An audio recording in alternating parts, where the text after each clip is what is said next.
Tonight, we're going to be answering what it would be like if we could keep Pokémon as pets in real life. But before we begin our journey into this Pokémon deep dive, I want to take a moment to welcome you.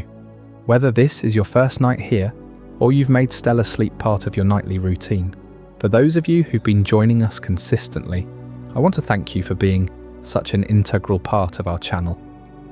Be sure to share this video with someone you know who loves Pokémon. If you're falling asleep with us tonight, let me know in the comments how many nights in a row you've been here. And if this is your first night, just comment day 1. I'll be tracking our progress right alongside you. Now let's get back to the video. Close your eyes for a moment and imagine a world where the rustle in the tall grass isn't just the wind, but the playful scurrying of a creature waiting to be discovered. Imagine a morning where you aren't woken up by a digital alarm clock, but by the soft chirping of a bird whose song mimics the melody of your favourite childhood tune. For nearly 30 years we have lived alongside these creatures through glowing screens and plastic buttons. We have catalogued them, battled them, and called them our friends. But there has always been a quiet, lingering ache in the heart of every fan, a question that persists long after the console is turned off and the room goes dark. What if they were actually here? What if the boundary between our world and theirs finally dissolved, and we could reach out and feel the warmth of a Charmander's flame or the soft fur of a Zigzagoon? This is not just a fantasy about video games. It is a deep dive into the very soul of how we relate to the natural world. When Satoshi Tajiri first envisioned this universe in the early 1990s, he wasn't thinking about pixels or profit margins. He was thinking about the summer days of his youth spent in the forests and fields of Machida, Japan. He was thinking about the silent, focused joy of catching insects, observing their strange armor, and marveling at the sheer diversity of life hidden under a single rock. He saw a world that was rapidly urbanizing, where the green spaces were being paved over and the connection between children and nature was being severed. He created these pocket monsters as a bridge, a way to give a new generation that same sense of wonder, a digital forest to replace the ones that were being lost to concrete. But what would happen if we tried to cross that bridge in the other direction? If we brought those elemental companions back into our living rooms, our backyards, and our daily lives, the implications would be staggering. We aren't just talking about having a cool pet. We are talking about a fundamental shift in the ecology of our planet and the ethics of how we treat living things. If a creature can breathe fire or generate electricity, is it a pet or is it a force of nature? If an animal evolves not over millions of years but in a flash of white light, how does that change our understanding of biology? The stakes are as high as they are fascinating. To imagine Pokémon as real pets is to confront the beauty and the danger of the wild, and to ask ourselves if we are truly ready to be the guardians of such extraordinary life. We find ourselves standing at a strange crossroads of science and imagination. Today, our knowledge of taxonomy and animal behaviour is deeper than it has ever been. We look at the platypus and see the echoes of a psyduck. We look at the pitcher plant and see the predatory patience of a victreebel. The way a frilled dragon flares its neck, and we are reminded of the prehistoric majesty of a dragon type. The line between fiction and reality is thinner than we think, yet the mystery remains. How would we care for a creature that requires a volcanic environment to thrive? How would we bond with a telepathic partner that knows our thoughts before we speak them? There is a certain magic in the unknown, a mystery that draws us into the tall grass of our own curiosity. Tonight, we are going to explore that mystery together. We are going to journey through the lore and the logic of a world where Pokémon and humans live side by side. We will look at the real-world inspirations that gave birth to these legends, from the humble caterpillars of the Japanese countryside to the bioluminescent wonders of the deep ocean. We will consider the practicalities of husbandry, the ethics of training, and the quiet, peaceful moments of companionship that define the bond between a trainer and their partner. This is a journey designed for the quiet hours, a narrative to carry you into a state of deep relaxation as we rebuild the world around us, one species at a time. As the lights dim and the world outside begins to fade, let your mind wander into this reimagined reality. We're going to peel back the layers of game mechanics and statistics to find the living, breathing heart of the Pokémon world. We will look at the history of these creatures, starting from those first days in 1996 when the world first heard the cry of a Bulbasaur, and trace that thread all the way to the present day, where over 900 species now inhabit our collective imagination. We will explore the delicate balance of biodiversity, the lessons of conservation hidden within the Pokédex, and the profound ways in which these fictional beings can teach us to love the very real animals that share our Earth. Think of the soft glow of a lantern in a dark forest, or the rhythmic sound of waves hitting a rocky shore. In this world we are building, every environment is a habitat, and every habitat is a home. Whether it is the high-altitude nests of flying types or the subterranean tunnels of the ground types, there is a place for everyone. We will talk about what it truly means to keep a pet that is more than just an animal, but a partner in every sense of the word. We will navigate the complexities of elemental types and how they might manifest in our physical laws. It is a world of endless discovery, a world where the mundane becomes miraculous. So settle into your blankets and find a comfortable position. Let the tension leave your shoulders and your breathing become slow and steady. We are leaving the noise of the modern world behind and stepping into a landscape of wonder. We are going to answer the questions that have lived in the back of our minds since we first picked up a Game Boy. We are going to see the world not as it is, but as it could be, vibrant, mysterious, and filled with the extraordinary creatures we have loved for a lifetime. The journey is long, the path is winding, and the air is filled with the scent of adventure and the soft sounds of a world coming to life. Let us begin our exploration of what it would truly be like to keep Pokémon as pets in real life. In the quiet suburbs of Machida, just west of Tokyo, a boy named Satoshi Tajiri roamed the edges of shrinking forests during the 1960s and 70s. Back then, these woodlands clung to life amid the relentless march of concrete. Highways snaking through the hills, apartment blocks rising like giants, swallowing green spaces one by one. Satoshi, born in 1965, watched it happen from his family's modest home, where the air still carried the earthy scent of moss and damp soil after summer rains. He wasn't chasing city lights or schoolyard games. No, his world pulsed with the hidden symphony of insects, those tiny armoured warriors skittering under leaves and bark. Picture the scene through his young eyes, sunlight filtering through dense canopies of oak and chestnut trees, casting dappled patterns on the forest floor.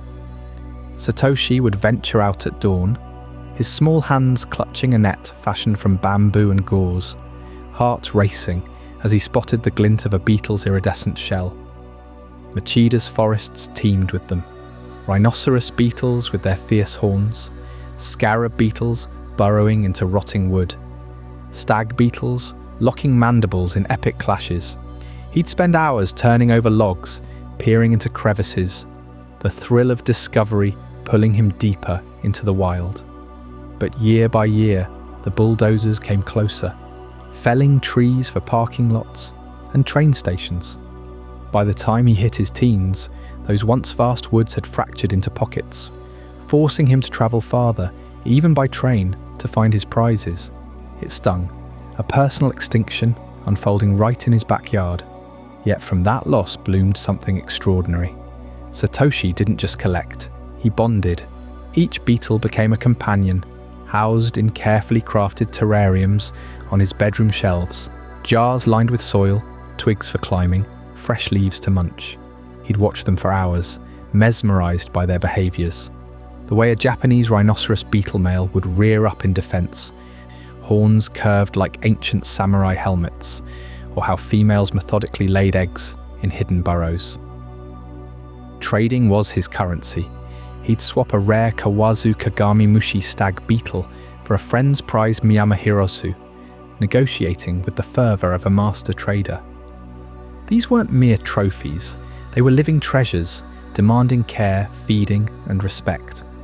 In a way, they were his first pets, wild hearts tamed by patience and wonder, teaching him the delicate balance of coexistence. That simple ritual, spotting, capturing, nurturing, sharing, ignited the spark of a global phenomenon.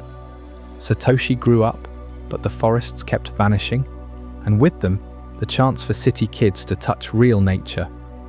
By the 1980s, Tokyo's sprawl had turned Machida into a commuter haven, playgrounds paved over former bug hotspots. He saw urban children glued to screens, disconnected from the dirt and delight of entomology. What if he could bottle that forest magic, preserve it forever? His answer crystallized in a concept called capsule monsters. Imagine shrinking those beetles into capsules, tossing them out to battle or befriend, trading them endlessly without the fragility of real life. It was born from heartache, the desire to hand urban kids a forest in their pockets, a way to collect biodiversity without watching it disappear. Fast forward to the clunky pixels of the Game Boy, that grey handheld brick launched in 1989. Satoshi, now in his 30s and tinkering in his parents' shed, turned game dev studio, poured his childhood into code. No more fragile jars shattering in transit. Now beetles evolved into digital critters, catchable with a virtual toss, evolvable through care and battles. The forests of Machida lived on in Kanto's roots, tall grass rustling with hidden encounters, caves echoing with rare finds. Pokémon Red and Green hit Japan on February 27, 1996, and suddenly millions were beetle hunting again. Not with nets, but Joy-Cons. That gotta catch 'em all mantra? Straight from Satoshi's trading days. A call to embrace variety. From the humble caterpillar munching silkworm-like on leaves to the majestic butterfree fluttering, with wing patterns echoing real tiger swallowtails. His vision ran deeper than gameplay. Pokémon weren't just monsters. They mirrored the taxonomy of real life, each with habitats, diets, and quirks drawn from nature's playbook. Think of Vic Treble, that gaping fly-trap jaw inspired by carnivorous pitcher plants, luring prey with nectar-sweet scents, perfect for a terrarium companion if you dared. Or Psyduck, waddling with platypus oddities, venomous spurs and all, headaches manifesting as psychic bursts. Satoshi wanted us to feel the awe of discovery, to trade not just for power, but connection, echoing how he'd swap beetles to spread the joy. In a world of vanishing wilds, he digitized biodiversity, turning entomology into an endless menagerie anyone could pet and raise. And it worked. Those Game Boy screens glowed in bedrooms worldwide, pulling players into ecosystems where fire lizards like Charmander demanded basking lamps akin to real skinks, or treetop dwellers like Treecko needed arboreal enclosures, just like green tree pythons. Satoshi's beetles became our companions, ethical proxies for the wild. Handle with care, source responsibly, watch them thrive. The forests may have faded, but his dream colonized the globe, one capture at a time. As we step from those pixelated woods into the heart of Kanto's original trio, get ready to uncover the biology of the Kanto starters, their real-world roots as fire-breathing lizards, waterlogged amphibians, and seed-sprouting serpents that could make perfect pets if only they walked among us. From the shadows of those vanishing Tokyo forests, where Satoshi Tajiri chased beetles through the underbrush, sprang the very first Pokémon companions anyone could choose. 3 tiny miracles of nature's design, each echoing the reptiles and amphibians that slither and hop across our real world. Bulbasaur, Charmander, Squirtle. These Kanto starters weren't born from thin air, but from a deep reverence for the wild's intricate biology. where plant and beast entwine in ways that blur the line between host and partner. Consider Bulbasaur first, that plump little grass type with a bulb sprouting from its back, like a living backpack. At birth, it's already burdened, or blessed, with this seed pod, pulsing with potential, drawing nutrients straight from its reptilian frame. Tajiri pulled from the amphibian world here, evoking horned frogs or poison dart frogs from steamy rainforests. Those squat, vibrant survivors, with skin that gleams like wet leaves. But the true genius lies in the symbiosis, a real-world dance seen in creatures like the sloth, whose fur harbours algae in a mutually beneficial embrace. The algae get a home and sunlight, the sloth camouflage, and insect-repelling moisture. Bulbasaur's bulb works the same. It photosynthesizes during the day, feeding sugars back to its host, while the Pokémon provides mobility and protection, scampering through undergrowth to root out prey. Imagine the soft glow of chlorophyll under moonlight, the faint rustle as vines unfurl, powered by this ancient pact between flora and fauna. In labs today, scientists study similar bonds in leaf-tailed geckos from Madagascar, where mossy camouflage evolves into something almost alive on their scales, or in the pitcher plants that lure frog tadpoles, offering shelter in exchange for waste-fertilized traps. Bulbasaur embodies that harmony, a walking terrarium where the plant doesn't just ride along, it thrives, evolves, blooms into deadly beauty. Shift your gaze to Charmander, the fiery spark with a tail flame that flickers like a pilot light, forever warning of its salamander soul. This one's pure reptile, modelled after the fire skink from West Africa or the red-eyed crocodile skink of New Guinea, sleek, orange-scaled hunters with tails that store fat for lean times, whipping through leaf litter in search of crickets and worms. That eternal tail flame, a nod to bioluminescent lizards or the heat-regulating tricks of real desert dwellers, but keeping one as a pet demands reverence for its basking rituals. In the wild, these lizards perch on sun-warmed rocks, absorbing ultraviolet rays to synthesize vitamin D3, their scales drinking in the spectrum like solar panels. Without it, metabolic bones soften, immunity crumbles, hence the need for specialized platforms in any enclosure. Broad slate shelves heated to 90 degrees Fahrenheit on one end, cooling to 75 on the other. UVB lighting hums overhead, mimicking the sun's invisible punch, cycling 12 hours on, 12 off, to prevent the rickets that plague captive firetails. You'd watch it splay out, belly flat against the heat, eyelids fluttering in bliss, the tail flame dancing brighter as blood warms. Videos from reptile enthusiasts show these setups transforming garages into vivariums. Live plants for humidity, drip lines for mist, hides carved from cork bark. Charmander's flame endures even in sleep, a gentle ember pulsing with each breath. But neglect the setup, and that spark dims, a reminder that fire within demands the sun without. Then there's Squirtle, the armoured amphibian, shell-etched like a turtle's and eyes wide with watery wisdom. Drawing from the box turtles of North American streams, or the hilariously rotund painted turtles that stack on logs to bask, Squirtle fuses reptile shell with amphibian agility. Those flippers propel it through water like a living torpedo, retracting into a fortress when threats loom. Its water-type essence mirrors the red-eared sliders sold in pet stores worldwide, omnivores that crunch water plants and snap at fish, their ponds alive with bubbles and the glug of submerged pumps.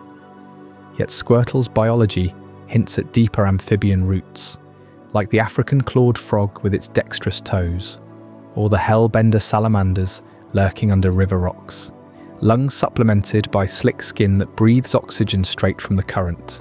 Keeping one means a semi-aquatic haven, half land for basking, half pool with filtration, churning softly.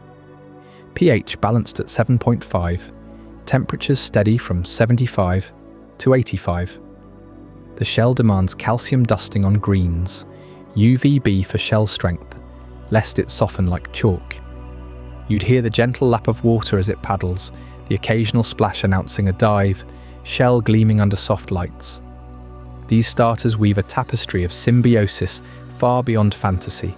Plants hitching rides on beasts, fire wielded by cold-blooded frames, water armoured in bone. Real-world parallels abound. Think of the oxpeckers perched on zebras, picking ticks while gaining a mobile feast, or the fungi in termite guts breaking down wood for mutual feast. Bulbasaur's bulb evolves this to elemental extremes. Charmander's heat to literal flame. Squirtle's spray to pressurized jets. But here's where the dream phrase, breeding these elemental wonders for companionship. In Pokémon lore, trainers breed for battles, passing traits like solar beams or flamethrowers. But in our world, replicating that with skinks or turtles raises shadows. Captive breeding programs for frilled dragons or axolotls thrive ethically through live auctions, platforms verifying lineage, health, wild-caught bans enforced, but mass production for fire pets invites peril.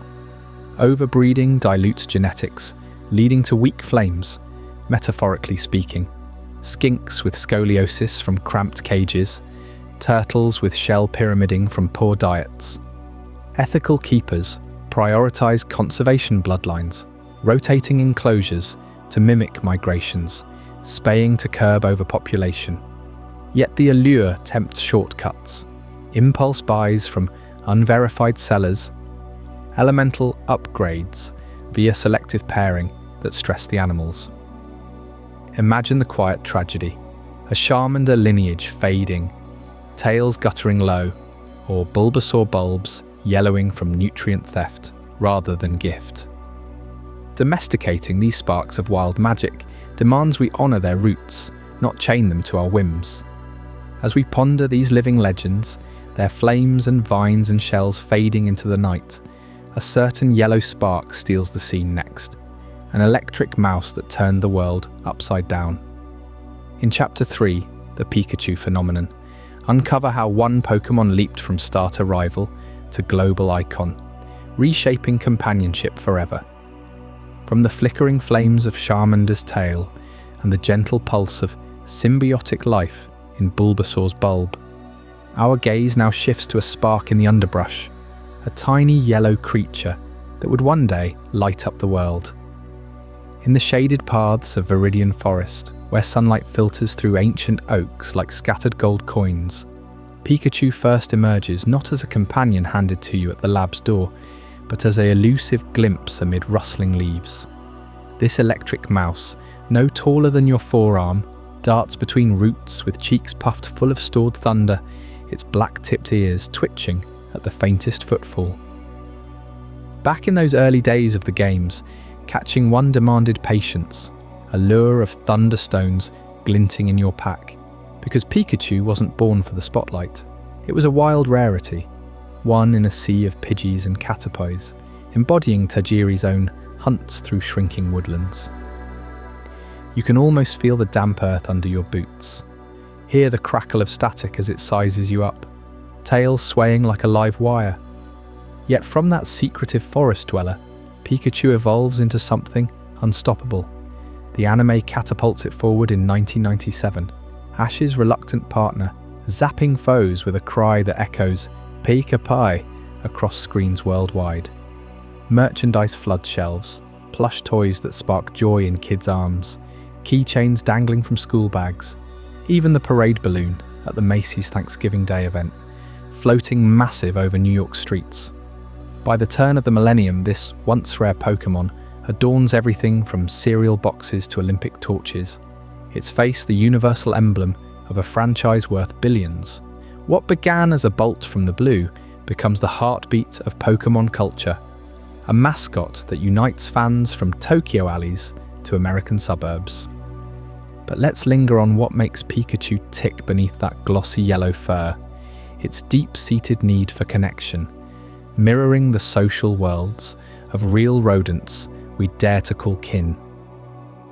Picture a colony of chinchillas in the crisp Andean nights, those soft-furred fluffballs huddling in volcanic rock crevices, grooming each other with tiny paws to weave unbreakable bonds. They thrive in groups of 5 or more, their high-pitched barks filling the air like Morse code, warding off loneliness that could fray their spirits. Pikachu echoes this in herds that roam Kanto's plains, discharging playful sparks during chases, their cheeks glowing in synchronized rhythm. Neglect that pack instinct, and you'd see it pacing closures with restless energy, tail lashing, much like a chinchilla turning aloof or shredding its dust bath in solitude. Turn to rats, those clever urban survivors with whiskers as sensitive as Pikachu's own, and the parallels sharpen. Bennett's chinchilla rat from the misty Andes tunnels through seed-strewn burrows, its oversized ears funneling sounds of siblings nearby, foraging in family units where isolation spells stress and shortened lives. Lab rats, bred from wild ancestors, form hierarchies with affectionate nuzzles and shared nests, their intelligence shining in maze runs that rival Pikachu's quick-learned thunderbolt.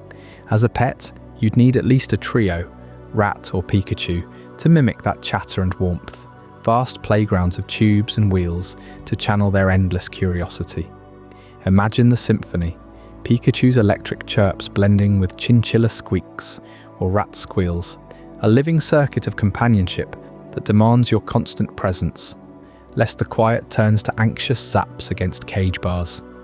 Now, layer on the sheer chaos of housing a bioelectric powerhouse, and the dream sours into a spark-filled logistical storm.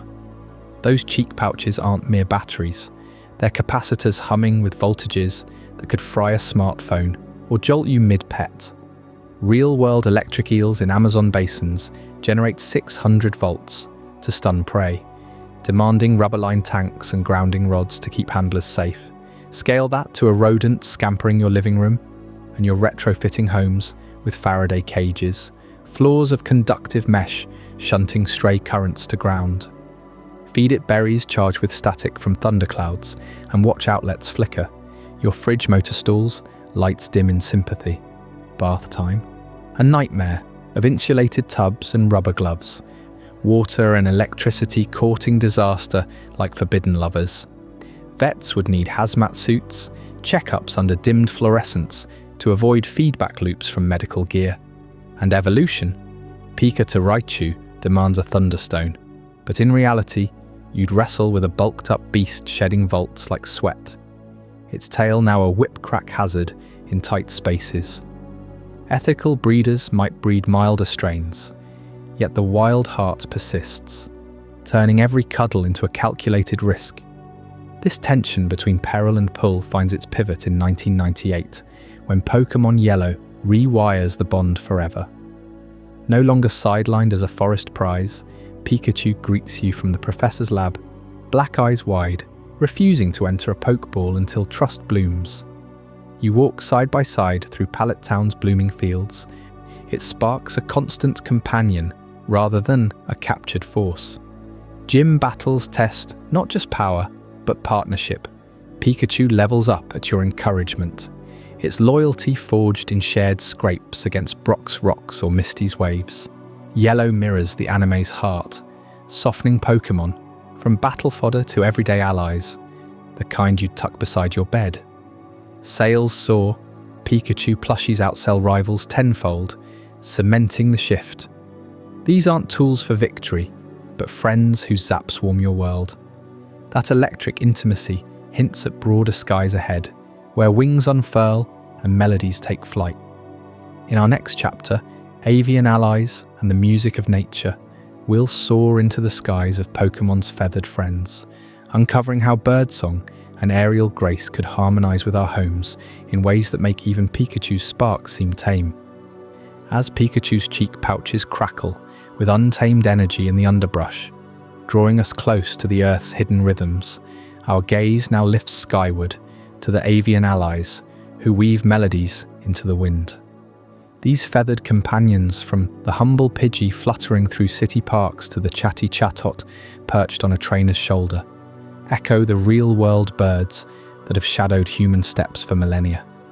Their wings promising freedom and their calls a lullaby against the chaos below.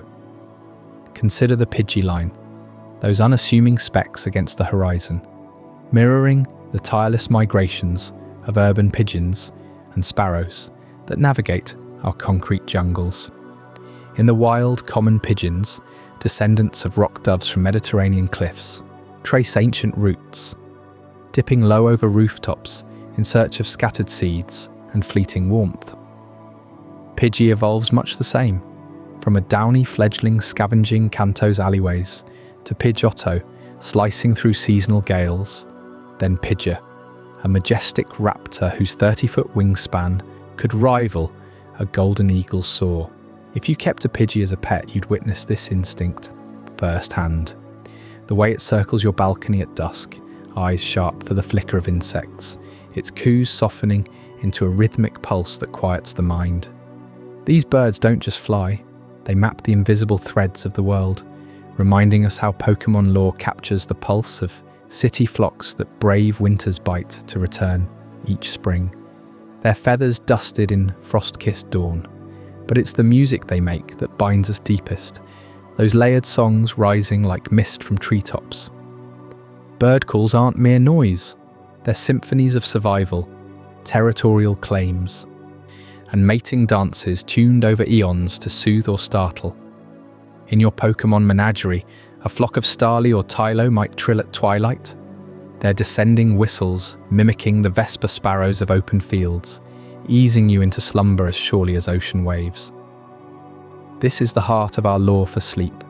Let their trills wash over you, each note a thread pulling tension from your limbs, transforming the night's hush into a living aviary. Real-world studies whisper the same truth. Avian choruses lower heart rates, sync breaths to nature's breath, turning insomnia's grip into gentle release. Enter Chatot, the pirate parrot whose head blooms like a musical staff, each crest a note waiting to be plucked.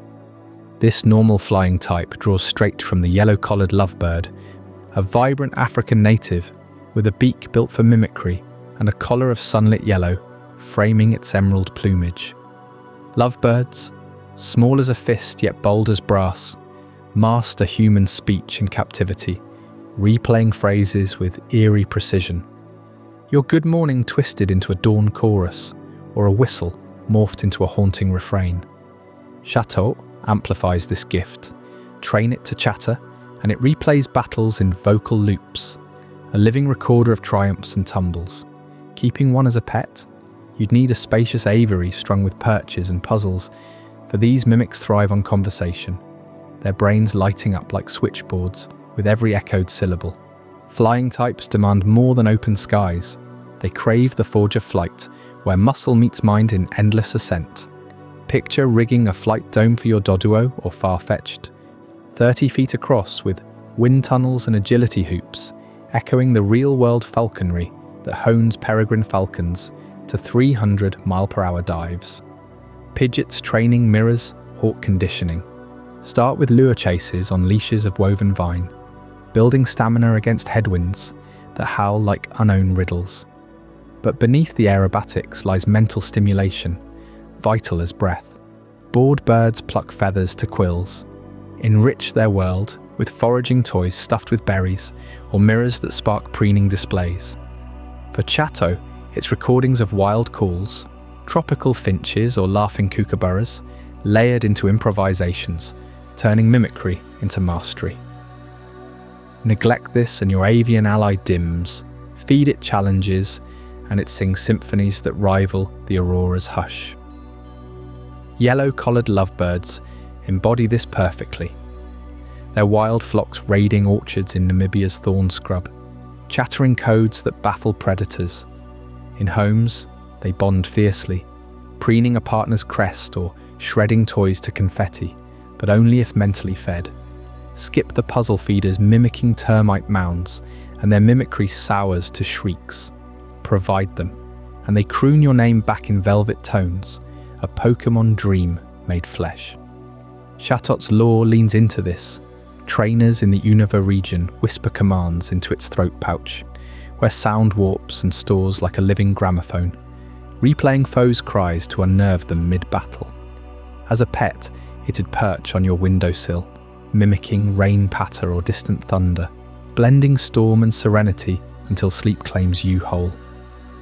These winged poets teach us Pokémon companionship's quiet demands: space to stretch pinions, skies to claim, and minds alive with song. Mental stimulation isn't luxury, it's lifeline, preventing the caged despair that plagues neglected parrots worldwide.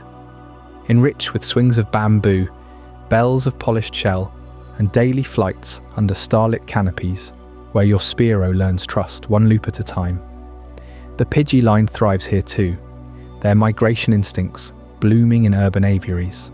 Release them at migration's peak, and they return laden with tails in feathers, coos recounting horizons crossed. As bird calls fade into night's velvet embrace, their final notes hint at depths unseen, where electric lures flicker in abyssal murk. Join me next in Chapter 5, The Deep Sea and the Stargazer, to unearth the buried shocks of Stunfisk and its stargazing kin, plunging into oceans where Pokémon pets pulse with primordial glow. As the melodies of lovebirds fade into the twilight skies, our gaze turns downward, to realms where light barely penetrates and silence reigns supreme. Down there, in the crushing embrace of the deep sea, lurks a Pokémon that defies easy capture. Stunfisk, the flatfish deceiver, whose true face hides not just in sand, but in the very biology of our oceans. Picture the ocean floor, a vast, undulating desert of silt and shadow, where predators strike from nowhere and prey vanishes in an instant. Stunfisk embodies this chaos perfectly. This peculiar water and ground type doesn't swim like its brethren. It burrows, embedding itself mouth upward in the sediment, eyes and nostrils peeking out like twin periscopes. Its body flattens against the seabed, camouflaged so seamlessly that divers might step right over it without a clue. But unmask Stunfisk and you'll find its real-world twin, the stargazer fish from the family Uranoscopidae. These aren't mythical beasts, they're flesh and blood ambushers, named for their upward-gazing eyes that scan the water column for unsuspecting shrimp or fish. Stargazers take camouflage to a lethal art form. Their dorsal fins sport worm-like lures, twitching enticingly to draw in meals, while beneath the sand, their massive heads house electric organs capable of unleashing shocks up to 50 volts, enough to stun prey outright. In the wild, from the shallow coasts of the Atlantic to the Indo-Pacific depths, they claim territories by day and hunt by the dim glow of bioluminescent plankton. Tarjary drew from these masters of deception when crafting Stunfisk, blending the fish's electric zap with a Pokémon twist. That infamous flip attack, launching itself skyward like a living landmine. Yet this inspiration runs deeper than surface tricks. Stargazers bury to regulate body temperature in fluctuating tides, emerging only to feed, their pectoral fins propping them like buried sentinels. Now, consider bringing one home as a pet. The allure of an electric aquarium companion sings to the heart of any water-type trainer, but stargazers whisper a stern warning from the deep. These fish demand substrates of fine sand at least 6 inches deep, circulated by powerful filters to mimic tidal flows. One wrong grain size, and they suffocate in their own hideout. Their electric organs, while fascinating, pose risks. Mild shocks through tank glass have zapped aquarists mid-maintenance, and their venomous spines deliver agonizing stings rivaling stonefish. Captive stargazers grow temperamental, refusing live foods like bloodworms or ghost shrimp, often starving in the stress of confinement. Ethical keepers know the truth. Most end up in public aquariums, not living rooms, where specialists replicate midnight zones with dim blue LEDs and oxygen bubblers humming softly through the night. This leads us to the labyrinth of reef tanks, those self-sustaining ecosystems that turn aquariums into thriving microcosms, or coffins for the unprepared. Reef setups mirror the Pokémon world's coral cradles, demanding precise salinity at 1.026, temperatures hovering at 77 degrees Fahrenheit, and calcium reactors dosing trace elements like a chemist's symphony. Lights cycle from dawn pinks to midday blues, fueling symbiotic algae in the coral's tissues. One power outage, one overlooked parameter, and the whole reef crashes. Ammonia spikes poisoning fish, algae blooms choking the light. It's no wonder reef-keeping rivals advanced engineering. Success stories boast gardens of branching acropora, swaying like underwater trees. But failures litter online forums with tales of bleached skeletons. Enter Corsola, the coral-clad Pokémon, whose branches evoke living jewelry from the abyss. Not rock, but a colony of polyps, tiny, translucent animals pulsing in unison, each extending feathery tentacles to snag plankton under moonlight-filtered waves. Real-world corals, like the ones inspiring Corsola, form reefs that shelter a quarter of all marine life, their skeletons building cities over millennia. As pets, they'd be the ultimate living decor, fragile sentinels in a reef tank, glowing under actinic lights, their polyps retracting at shadows like shy guests. But fragility defines them. Pollution bleaches their zooxanthellae, the algae granting their colour and energy.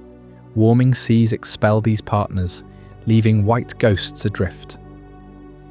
Keeping Corsola analogues means battling ocean-scale threats in miniature. Nitrates below 1 part per million, stable pH at 8.2, and competitors like Iaptotia anemones nipping at their edges. These water-type habitats pull us into a mirror of our own world's endangered oceans. Vast gyres swirl with plastic confetti, acidifying waters, dissolving pteropod shells, overfished stocks, leaving apex predators like stargazers hungry. Pokémon lore echoes this vulnerability.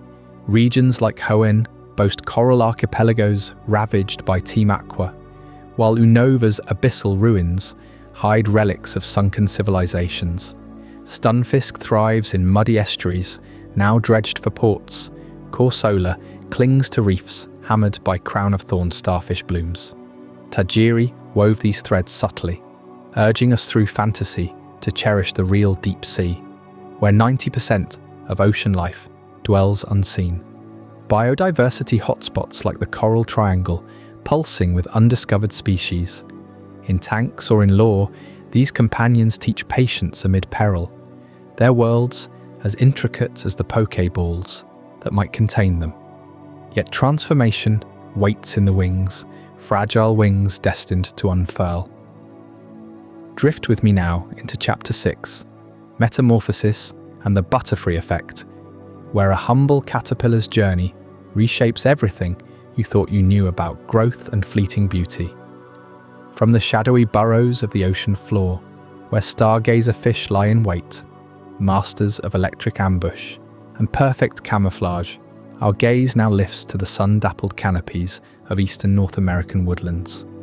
Here, on the tender tips of tulip tree leaves or the broad leaves of sweet bay magnolias, a tiny green larva hatches into existence, its body segmented like a living pearl necklace, dotted with electric blue knobs that mimic false eyes. This is the eastern tiger swallowtail caterpillar, Papilio glaucus, the unassuming real-world blueprint for caterpie, the very first Pokémon many trainers encounter in the wild grass of Route 1. You spot it first as a minuscule hatchling, no longer than the width of your fingertip, ravenously devouring leaf after leaf, converting chlorophyll into the fuel for its impending miracle. Its skin, a supple emerald sheath, stretches taut as it swells from that pinhead size to a robust 3 inches over mere weeks, shedding its exoskeleton 5 times in a series of molts that leave behind ghostly, translucent husks clinging to the branch like forgotten promises. Each instar, as entomologists call these stages, reveals subtle shifts. The early ones bear a bird dung mimicry, splattered brown and white, to fool predators into thinking it's just waste, not a meal. But by the final instar, it transforms into that iconic green giant, its body bulging with the promise of wings yet to unfurl, those blue knobs now pulsing with latent defense, and oh, what a defense it wields when danger approaches. A bird swoops low, or a curious wasp hovers near, and in an instant the caterpillar rears up its front end, eviting a pair of fleshy, forked appendages from behind its head known as the osmeterium. These Y-shaped organs, brilliant orange and glistening with moisture, unfurl like a pair of demonic horns, releasing a pungent cocktail of chemicals, acids and terpenes that smell sharply of rotten fruit mixed with citrus gone sour. A stench evolved to repel birds, ants, and even spiders. It's no mere odour. This osmeterium, powered by hemolymph pressure, can wave menacingly for minutes, buying the larva precious time to drop from the leaf on a silken thread and dangle safely out of reach. In the Pokémon world, this translates seamlessly to Caterpie's string shot, that sticky lifeline it deploys in battles, and its evolutionary leap to Metapod, armoured and unyielding, before bursting forth as Butterfree, whose wings scatter debilitating powders reminiscent of those chemical defences turned airborne. Watch closely as summer deepens, and the caterpillar senses the hormonal cue to pupate. It spins a silken girdle around a twig, hangs upside down in the J-hook posture, and its skin splits one final time. What emerges is the chrysalis, a jade-green vessel camouflaged with metallic flecks to blend into foliage, tough as leather, yet fragile with destiny. Inside, over 10 to 14 days, or up to 9 months if it overwinters, biochemical sorcery unfolds. Imaginal discs, clusters of undifferentiated cells, devour the larval tissues, repurposing them into legs, eyes, antennae, and those vast yellow wings veined in black, scalloped like tiger stripes. Enzymes liquefy the old form. Hormones orchestrate the new. Then with a split and a shudder, the adult butterfly emerges, pumping hemolymph into crumpled wings to expand them, drying in the breeze before its maiden flight. This metamorphosis isn't just biology, it's poetry etched in chitin. Butterfree, hovering over meadows with scales dusting the air like golden pollen, sips nectar from milkweed or thistles, its proboscis uncoiling like a living straw. Yet here's the bittersweet truth shadowing this splendour. The lifespan of these insect-inspired Pokémon mirrors nature's cruel brevity. Caterpie endures mere weeks as a larva, the chrysalis a suspended breath, and the imago Butterfree? Just 2 to 4 weeks of glory before wings fray and the cycle resets with eggs laid on host plants. In the games we evolve them endlessly, battling in gyms and leagues. But reality whispers of ephemerality, hundreds of offspring laid, most devoured, ensuring the species endures while individuals flicker out. It's a poignant reminder in Pokémon lore, where trainers form bonds knowing some partners, like Butterfree in the anime's tearful release, must be set free to follow migratory instincts or fulfill their fleeting roles in the ecosystem. That chrysalis stage, though, it's the ultimate emblem of transformation, isn't it?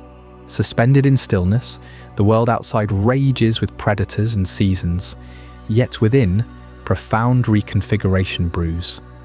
For us humans peering at our screens late at night, it mirrors our own stalled moments, the job limbo, the heartbreak cocoon, the quiet rebuild before wings of resilience spread. Satoshi Tajiri, flipping through his childhood nets sticky with beetle silk, captured this essence, evolution not as grind leveling, but a surrender to inner alchemy, emerging stronger, patterned uniquely. Keeping a tiger swallowtail as a pet would mean ethical observation in a spacious netted enclosure, mimicking its wild hosts, feeding cherry leaves, witnessing the show firsthand, but always with release in mind, honouring that short arc from worm to wonder. As our forest journey through wings and defences draws toward twilight, prepare yourself for the next enigma lurking in Australia's misty rivers. Chapter 7, The Platypus Paradox, where a venomous egg-laying mammal with a duckbill unravels the threads of Psyduck's bizarre psychic headaches and platypus-like oddities, challenging everything we thought we knew about mammalian companionship. As the eastern tiger swallowtail caterpillar everts its osmeterium in a burst of chemical alarm, releasing that pungent defense to stun would-be attackers, nature holds an even stranger secret weapon, one that strikes not with smell, but with searing agony right behind the eyes. Meet the platypus, the living blueprint for Psyduck, whose own headaches in the Pokémon world pulse with a rhythm pulled straight from this Australian enigma. Picture a creature that defies every rule you know about mammals. It paddles through cool streams with webbed feet, its sleek brown fur glistening under the dappled light of eucalyptus forests. That bill, flattened and leathery, like a duck's but packed with thousands of receptors, sweeps the riverbed, sensing the faintest electrical pulses from hidden prey, shrimp, worms, insects twitching just beneath the silt. This is Ornithorhynchus anatinus, the duck-billed platypus, a monotreme, one of the rarest kinds of mammal on Earth. When British explorers first encountered preserved specimens in 1799, they laughed it off as a hoax, a beaver's body stitched with a duck's beak by some clever taxidermist. But no, here was evolution's ultimate prank, a mammal that lays eggs. Psyduck clutches its head in perpetual migraine, its psychic powers erupting only when the pain overwhelms its fragile mind. That torment mirrors the platypus in ways both subtle and savage. Male platypuses, during breeding season, from July to October, arm themselves with hollow spurs on their hind legs, connected to venom glands that swell with a cocktail of toxins. A spur's jab doesn't just pierce, it unleashes hellish pain, radiating from the wound like liquid fire, causing muscles to seize, sweat to pour, and nerves to scream for hours. Victims describe it as worse than a wasp sting times 100, with swelling that locks up limbs and a throbbing headache that lingers like a shadow. Scientists have watched rabbits convulse from diluted doses in labs, their bodies racked by hypertension and agony. Imagine Psyduck's headache amplified, not a cartoonish throb, but the raw neurotoxic reality of monotreme warfare. This venom isn't for hunting. Platypuses snag prey with speed and that uncanny bill. No, it's territorial spite, a reminder that this oddball evolved in isolation on a supercontinent long shattered. Monotremes like the platypus and its spiny cousins, the echidnas, trace back 66 million years to when Australia drifted free from Gondwana. They're the last survivors of a mammal lineage that predates placentals and marsupials, laying leathery eggs in burrows lined with chewed vegetation, nursing their young through milk that oozes from specialized skin patches. No nipples, just raw maternal ingenuity. The platypus mother's bill glows blue under infrared, guiding her blind puggles in the dark nursery tunnel. Such alien biology seeped into Psyduck's psychic typing. That electroreceptive bill acts like a sixth sense, mapping electric fields from heartbeats and muscle twitches, a natural psychic probe that lets the platypus see without light. In the Pokémon lore, Psyduck's confusion stems from untapped power bubbling under pressure. Much like the platypus navigating murky waters, its brain decoding signals that would baffle any other creature. Yet here's the paradox that makes your dream of a Psyduck pet curdle. This Pokémon proxy looks adorably incongruent. Webbed feet flapping, bill quacking softly as it forages, prime companion material on paper. Fans sketch it waddling beside trainers, headaches forgotten in cozy tanks. But in reality, the platypus shatters that fantasy. Those venomous spurs turn every male into a liability. Even captive breeding programs report handlers sidelined by accidental pricks. Pain so intense it drops grown adults. Females lack spurs, but the species demands vast, chilled habitats. rivers replicated with flowing water at 10 to 20 degrees Celsius, burrows of soft earth, diets of live yabbies and blackworms gulped by the kilo. Stress them, and they starve, their beaks grinding in futile hunger.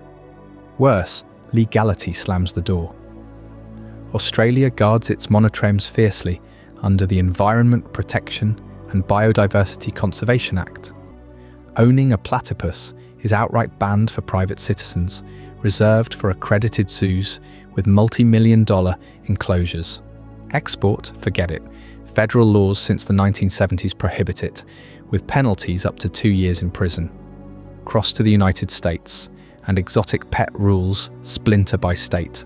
Hawaii outlaws most non-natives, California demands permits rarer than the animal itself, while Florida's loopholes close fast under invasive species crackdowns. Even if you navigated CITES appendix listings, platypuses aren't there yet, but their vulnerable status per the IUCN edges them closer. You'd face quarantines, genetic testing, and endless welfare inspections. Black market whispers exist, but they're scams preying on Pokémon nostalgia, delivering sickly surrogates or nothing at all. The platypus thrives wild, populations dipping from habitat loss, and climate shifts warming their streams, forcing migrations that leave eggs stranded. This is the sting of nature's Pokémon likes, those freaks of form that scream "catch me" visually, yet recoil from human touch. Think the Ai, Madagascar's goblin-fingered lemur with glowing eyes like a ghost type, illegal under US endangered species. Act without massive bonds, or the narwhal, unicorn-tusked whale evoking lapras, untouchable in oceans patrolled by international treaties. They're biodiversity celebrities, too specialized, too perilous, too protected for shelves at pet stores. Psyduck embodies this heartbreak. Its headache's a metaphor for the confusion of wanting what evolution never meant for leashes. As we surface from these venomous waters and headache haze, the canopy calls next, where frilled necks flare and tree-climbing serpents coil in the shadows. Tune in for Chapter 8, Forest Guardians and Arboreal Dragons, where we'll climb into realms that make even the platypus seem tame. Before we dive deeper into this incredible journey, I'm curious, where in the world are you watching this from? Drop a comment below and let our global community know. And if you're finding this as mind-blowing as I am, hit that like button to help more people discover this story. While the platypus slips through our fingers as too wild for the home, the lush canopies of Hoenn's forests hide guardians ready to perch right alongside us, their emerald scales gleaming like living emeralds in the dappled light. Trico, that spry grass-type starter, bursts from the understory with a tail leaf sharp enough to slice wind, evolving into the lithe Grovile, then the towering Skeptile, a sentinel whose blades whirl like scythes through vine-choked ruins. In our world, these arboreal spirits find form in the sinuous coils of green tree pythons, draped over branches like jade ropes alive with subtle pulses, or the adhesive grip of crested geckos, their toe pads whispering across slick leaves without a sound. Handling a green tree python demands reverence for its realm high above the forest floor. These serpents, native to New Guinea's rain-drenched wilds, crave enclosures that soar vertically, mimicking the towering dipterocarp trees where they hunt from ambush, tails curled around slender perches, while their bodies sway in humid breezes. Forget flat glass boxes. These are climbers who disdain the ground, their scales iridescent under mist-kissed air, absorbing the vapor that keeps their skin supple and their hunts precise. Geckos echo this ascent, with species like the gargoyle or Lycianus demanding arboreal empires of their own. Picture a cresty, its eyelash-like projections framing eyes that pierce the twilight, lapping nectar from blooming orchids or snatching crickets mid-leap. Their care hinges on that same vertical devotion, tall terrariums stacked with cork bark tubes, ficus roots twisting into aerial highways, and live moss carpets that breathe with the enclosure's rhythm. To bring Hoenn's verdant heart home, craft a bioactive terrarium that pulses like the region's eternal rains. Layer the base with drainage gravel, then hydroballs for excess water's escape, topped by a rich substrate of coconut fibre and sphagnum, alive with isopods and springtails that devour waste, turning decay into fertile soil. Vines cascade from the heights, pothos and bromeliads filtering air while pooling dew in their cups, and a misting system hums softly every few hours, shrouding the space in a fine fog that beads on glass like morning in the tropics. UVB lighting arcs overhead, calibrated to penetrate the canopy's filter, fueling vitamin D synthesis so your dragon thrives without the sun's raw blaze. Temperature gradients climb from 75 degrees in the shaded nooks to 88 under the basking lamp, where warm coils or gecko bellies press flat, eyes half-lidded in reptilian bliss. Humidity holds steady at 70 to 90%, measured by digital gauges that whisper alerts to your phone, ensuring the air stays as saturated as a Hoenn monsoon. Yet these forest dwellers reveal personalities as varied as the leaves they haunt. A green tree python might uncoil into your palm, its body a cool, muscular ribbon, seeking warmth from your skin, docile as a trusted scout on night watches. Others bristle with territorial fire, hissing through fangs that gleam like skeptiles' seeds, defending their perch with loops tightened in warning. Defenders born, not made, their moods shifting with shed cycles or the scent of rivals on the breeze. Watch a clutch of hatchlings emerge, each neon green morph unique. Some bold explorers scaling the enclosure's peaks at dawn. Others shy sentinels coiled in leaf litter, waiting for the world to prove safe. Handled from youth, they soften into companions that drape your shoulders like living scarves, tongues flickering to taste your scent, but neglect their space, and that guardian instinct sharpens into a barrier no pokeball could breach. This truth extends to those we crown as dragons in our tales, their types misunderstood, ferocity masking fragile hearts. Frilled lizards, kin to Flygon's desert mirages or the soaring legends of old, flare their neck sails, not in rage but terror, a paper-thin parachute of veins and scales unfurling to dwarf predators, turning a foot-long body into a rattling spectre twice its size.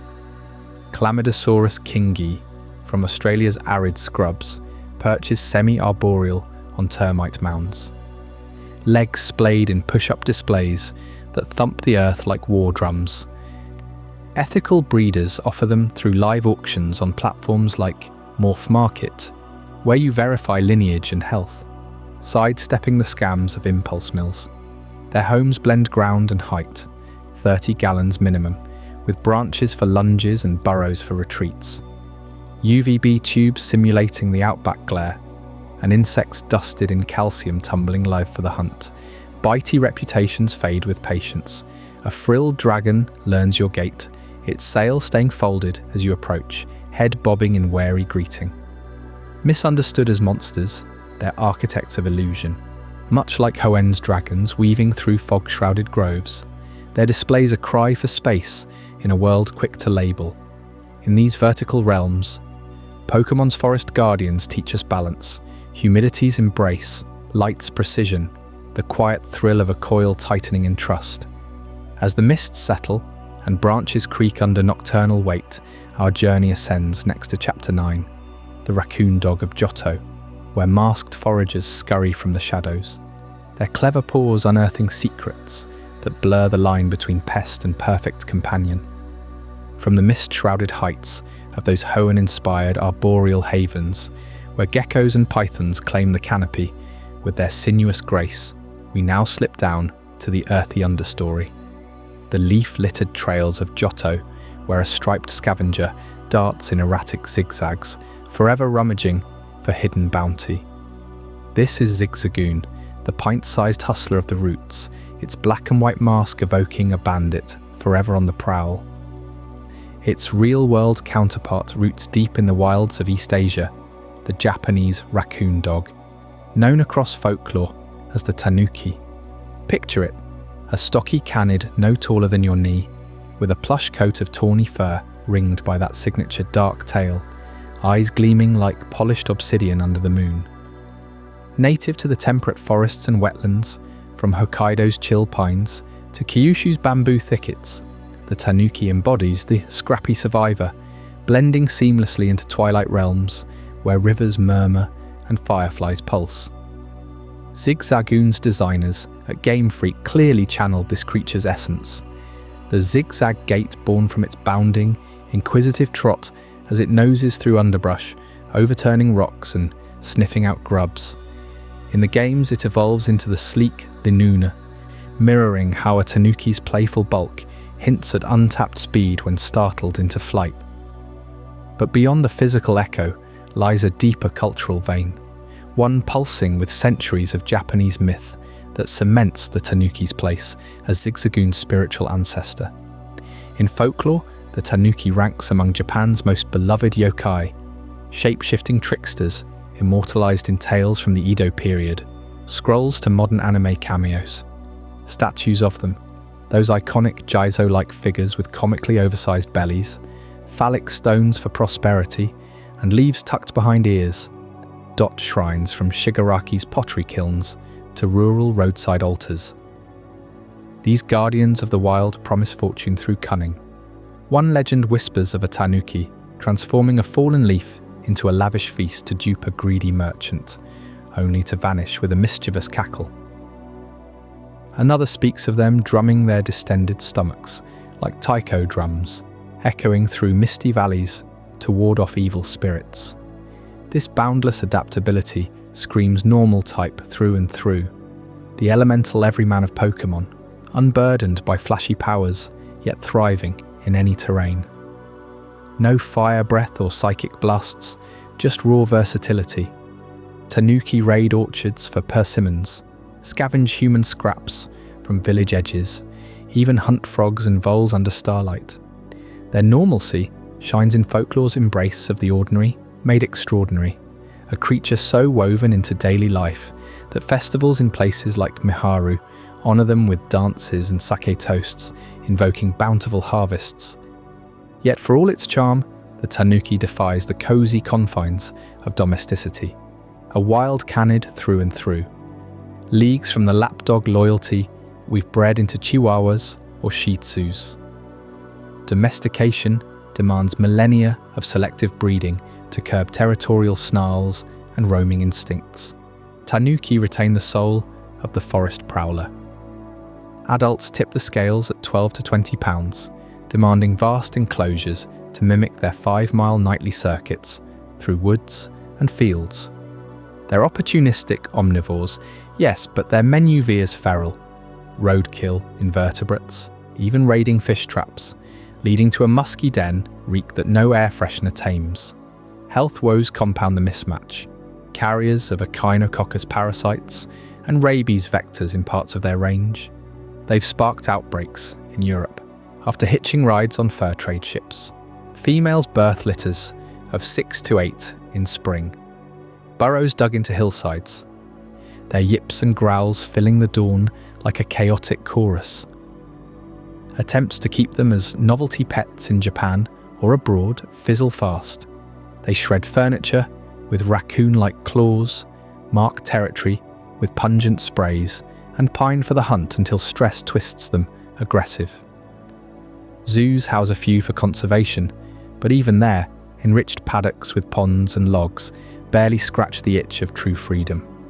That iconic pickup ability in the games captures the tanuki's foraging flair with poetic license. Zigzagoon snags berries, shards, even rare candies from the grass after battles, a lucky loot system rewarding persistence. Reality tempers the fantasy. Tanuki do pilfer brilliantly, drawn to shiny lures or discarded tins by an acute nose, detecting carrion from half a mile off. They'll cache acorns in hollow logs for winter, outsmarting squirrels with bulkier hauls, or opportunistically snatch unattended laundry mistaken for nesting fluff. But no gleaming evolutionary stones emerge from their trot, just the gritty cycle of survival, where a find might be a half-eaten apple laced with pesticides or a neighbour's lost sandal. Observe one at dusk in its natural haunt, paws pattering over dew-slick moss, ears twitching at the snap of a twig, then a sudden freeze as it unearths a beetle, crunching with satisfied smacks. This nocturnal nomad bridges urban fringes and deep woods, thriving amid rice paddies where it controls pests by devouring rodents and insects, a subtle ecological hero wrapped in folklore's whimsy. Game Freak amplified that into Zigzagoon's endearing hustle, the Route One buddy who turns trash into treasure, embodying Johto's theme of humble beginnings yielding unexpected paths. Whispers persist of tanuki magic lingering in modern Japan, drivers leaving sack offerings by statues for road safety, or children giggling over tales of tanuki pranks at summer matsuri. Their normal type neutrality reflects this. Neither hero nor villain, just the adaptable neighbour who might bless your garden or borrow your tools without asking. In a Pokémon world, you train one to fetch Pokéballs amid tall grass. Here, its wild heart pulls it back to the shadows, leaving us to admire from afar. As Zigzagoon's tanuki kin zigzags into the night, Johto's undergrowth teems with boulder burrowers, oversized rodents of unusual size whose relentless gnaw and scamper inspired a certain purple pest. Stick around as we unearth their secrets next. From the misty forests where the tanuki's folklore lingers, our gaze shifts to the dusty plains and craggy foothills of Kanto, where Rattata reigns as the ever-present scavenger, its purple fur blending into twilight shadows, ears twitching at the faintest rustle of grass. This unassuming, normal-type Pokémon, often dismissed as mere fodder for early trainers, draws its essence from a creature far more extraordinary. The Bennett's chinchilla rat, Abracoma bennetti, a rodent of unusual size hailing from the high Andean mountains of South America. Picture it clinging to sheer rock faces at elevations reaching 4,000 meters, its oversized ears, nearly half the length of its body, funneling the thin, crisp air to detect predators from afar, much like Rattata's vigilant perking before a quick attack. These rats, the largest in their rare family Abracomidae, stretch up to 30 centimeters from nose to tail tip, their soft, dense fur a mottled grey-brown camouflage against lichen-covered boulders.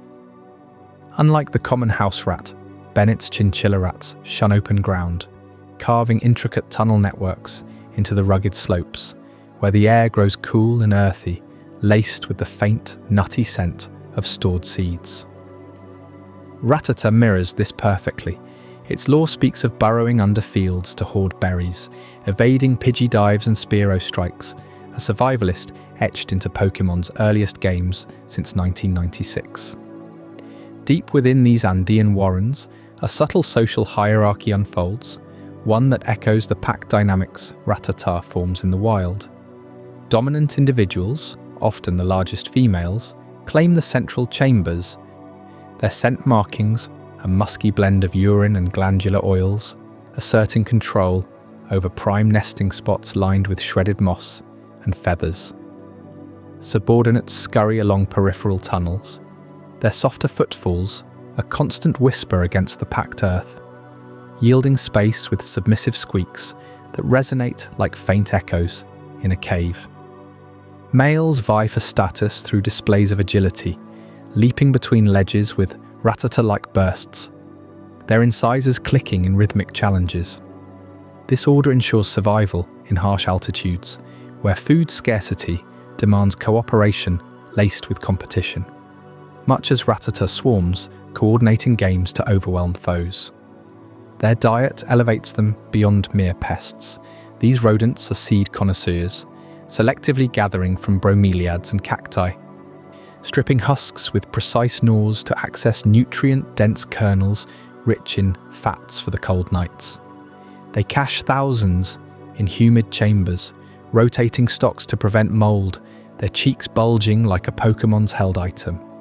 Enzymes in their saliva break down tough coats, allowing digestion of bromeliad seeds that would sicken others. A complex adaptation turning barren slopes into pantries.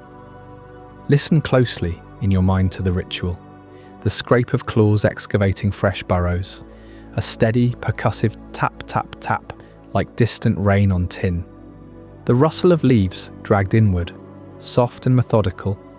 The contented gnaw of husks, crisp cracks fading into sighs of settling bedding. These sounds weave a lullaby of the underground, burrowing deeper into relaxation with each imagined vibration through the soil. Now, consider the phrase from Kanto lore, the top percentage of Rattata, those rare, battle-hardened specimens that evolve into the sleek Raticate, boasting fangs like polished ivory and a swagger that commands respect. This mirrors the selective breeding in the fancy rat community, where enthusiasts since the 1800s have culled for traits like luxurious coats, bold markings, and docile temperaments. From the wild Norwegian rat's grey anonymity, breeders crafted Dumbo-eared varieties with velvet fur in hues of blue, cinnamon, and even Himalayan patterns, echoing Rattata's purple sheen. Top fanciers judge at shows by conformation, ear set, tail curl, whisker symmetry, much as trainers seek IV-perfect Rattata for competitive teams. These pampered pets thrive in multi-level habitats, mimicking warrens, with hammocks swaying gently and wheels humming softly at night. Their grooming sessions a symphony of contented chirps. In the wild Bennett's kin, natural selection plays the breeder's role, favouring those rats whose ears span wider for better thermoregulation, veins pulsing visibly to radiate Andean chill, or whose tails grip rocks with prehensile strength during leaps.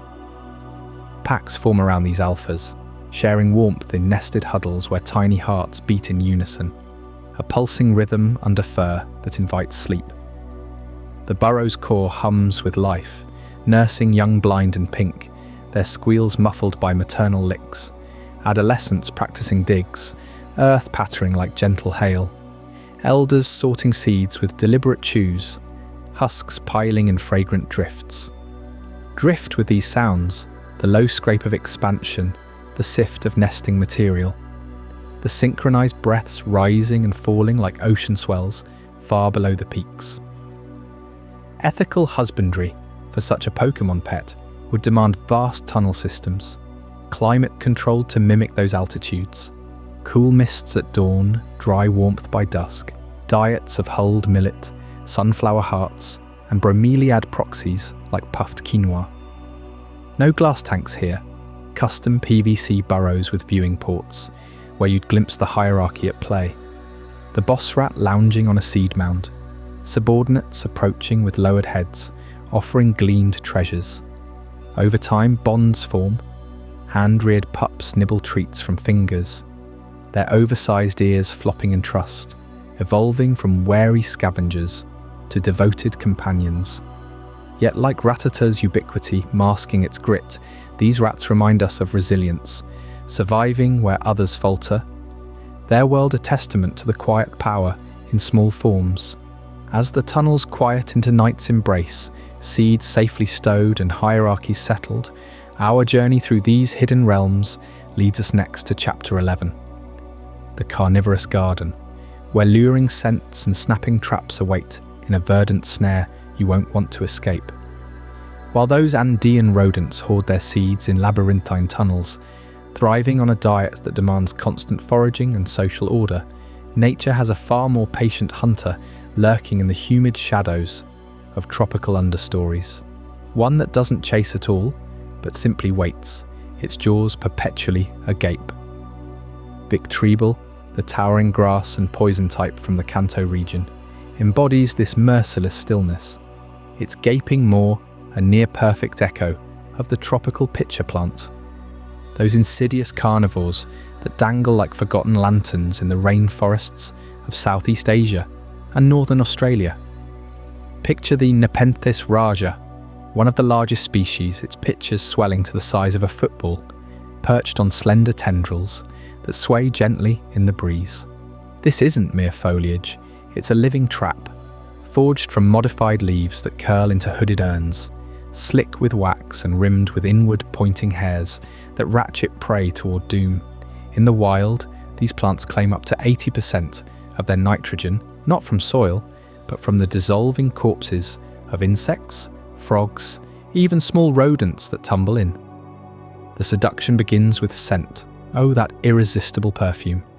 Pitcher plants exhale a cocktail of nectar sugars and volatile compounds, wafting on humid air like a siren's call, drawing ants, flies, beetles, and wasps from meters away.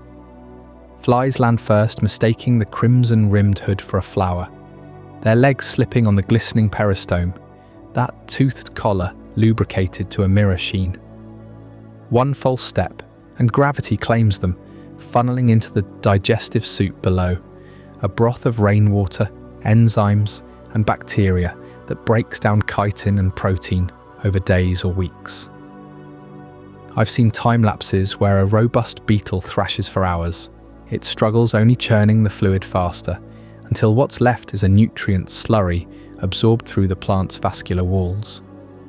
Victreebel amplifies this horror in Pokémon lore. Its tongue-like vine lashes out to snag prey mid-air, but the real terror mirrors the pitcher's passive savagery. No energy wasted on pursuit, just the slow, inexorable melt. You can almost hear the faint fizz of dissolution in the quiet of a greenhouse, where these plants thrive under fluorescent grow lights, their pitchers refilling with each tropical downpour simulated by mist nozzles. Entomologists have clocked digestion times from mere hours for soft-bodied flies to 2 full weeks for tougher millipedes, the plant patiently reclaiming every atom while the jungle hums around it. This is evolution's brutal poetry. In phosphorus-poor soils where roots starve, leaves become mouths, turning the food chain upside down. Now consider what this means for you, the aspiring trainer dreaming of a Pokémon menagerie. Grass types like Victreebel, or their real-world stand-ins in the Pitcher clan, stand as the ultimate low-maintenance companions, nocturnal in appetite, sipping distilled water and sunlight with minimal fuss. Set up a terrarium the size of a coffee table, peat moss base for acidity, live sphagnum to mimic the boggy haunts of Nepenthes ventricosa, a few fluorescent tubes pumping full-spectrum light for 12 hours a day. Feed them sparingly, pinhead crickets or fruit flies dropped in weekly, and watch as they handle their own pest control, digesting invaders without a single vet visit. No walks, no kibble, just the occasional fertilizer flush of diluted orchid food to spur those voluptuous pitchers. They're forgiving of neglect, resilient to fluctuations in humidity that would fell a finicky lizard, and they purify your air as a bonus, filtering out VOCs like benzene with quiet efficiency. In your living room, this evolves into something profound, the fusion of botany and zoology, crafting living home environments that pulse with interdependence. Imagine a bioactive vivarium where pitcher plants share space with dart frogs, those vibrant dendrobates from Central America, poison types in their own right, their toxic skins warding off rivals while the plants lure mutual prey. Springtails and isopods scurry as cleanup crew, breaking down undigested husks into fertile humus. Nematodes patrolling roots against rot. Add epiphytic orchids clinging to corkbark, ferns unfurling in the canopy, and you've built a microcosm of the Borneo cloud forest, self-sustaining under automated misters that cycle every 2 hours. Zoology enters through the critters. Geckos like the crested variety, Hemidactylus frenatus, leaping between perches, snacking on midges that evade the pitchers. It's a symphony where plants prey on animals, animals on insects, and the whole ecosystem hums without your constant intervention, far beyond a static aquarium or bare terrarium. Trainers in the Pokémon world grasp this intuitively. Their grass types terraform battlefields, into verdant snares. But in reality, you're curating a slice of wild equilibrium. Studies from the Royal Botanic Gardens show these setups boost biodiversity in captivity, with pitcher plants hosting specialized mosquito larvae that don't drown but pupate in the fluid, emerging to pollinate nearby blooms. The air thickens with earthy petrichor after misting. Oxygen levels rise. Stress hormones in humans drop. It's therapy disguised as horticulture. Yet there's a whisper of unease in this harmony. How do we contain such primal hungers without tipping into exploitation? That question lingers like the last bubble in a pitcher, pulling us toward Chapter 12, the ethics of the Pokeball, where we'll confront the moral knots of capture, containment, and what it truly costs to bond with a creature that might prefer the wild. That pitcher plant, with its deceptive nectar and inescapable grip, lures you in before it claims its meal. Much like the thrill of spotting a wild Pokémon in the tall grass, heart racing as you reach for your Pokeball. But what happens when that flash of red light isn't just a game mechanic, but a real act of capture? In the Pokémon world, it's portrayed as a bond, a willing partnership, sealed in an instant. Yet here in our reality, snatching a creature from its habitat raises questions that cut deeper than any battle strategy. Consider the Pokeball's core promise: a portable home, a willing ally compressing the wild into something tame and trainable. Satoshi Tajiri drew this from his own childhood hunts for insects in Japan's shrinking countryside, turning collection into companionship. But translate that to living animals, and the ethics shift dramatically. You're not just collecting stickers or data, you're altering a life. Real-world parallels emerge in animal rescue operations, where strays or injured wildlife are captured not for glory, but for rehabilitation. Think of a rehabber netting a dehydrated frilled lizard from a drought-stricken outback, or volunteers scooping up orphaned lovebirds after a storm. These acts prioritize the animal's survival over the rescuer's ego. No Pokeball fanfare, just quiet intervention to return them to the wild or a sanctuary. The key difference? Consent is impossible to verify, so intent becomes everything. In Pokémon lore, capture feels mutual, the creature emerging stronger, eager for the next gym challenge. In truth, many rescues reveal trauma, stress-induced shutdowns in reptiles, feather plucking in birds, a silent rebellion against confinement. This mirrors the darker side of pet ownership today, where exotic animals flood homes on a whim. You've seen the headlines: impulse buys at roadside stands or online marketplaces, promising a slice of the wild without the wait. A vibrant axolotl like a Psyduck mimic, gills feathering in the water, or a fire skink evoking Charmander's flame. They arrive via overnight shipping, dehydrated and furious, only to wither in undersized tanks. These aren't battles won, they're lives lost to novelty. Ethical sourcing flips that script entirely. Platforms like Palm Street step in as digital gatekeepers, verifying breeders through live video auctions where you watch the animal move, eat, respond. Real-time proof it's healthy, captive bred, not poached from fragile ecosystems. No grainy photos or vague promises. Instead, a frilled dragon unfurls its sail in full view, neck frills quivering under auction lights, its lineage traced back generations. Sellers disclose quirks. This one's a biter until hand-fed crickets weekly, that ball python prefers misted branches over substrate. It's transparency born from community accountability, slashing scams where rare morphs turn out to be stressed imports dyed for profit. Live auctions transform the hunt from solitary conquest to communal wisdom sharing. Bidders aren't rivals. They're fellow stewards swapping notes on UVB gradients for arboreal geckos or the exact brininess for stargazer fish burrowing in sand.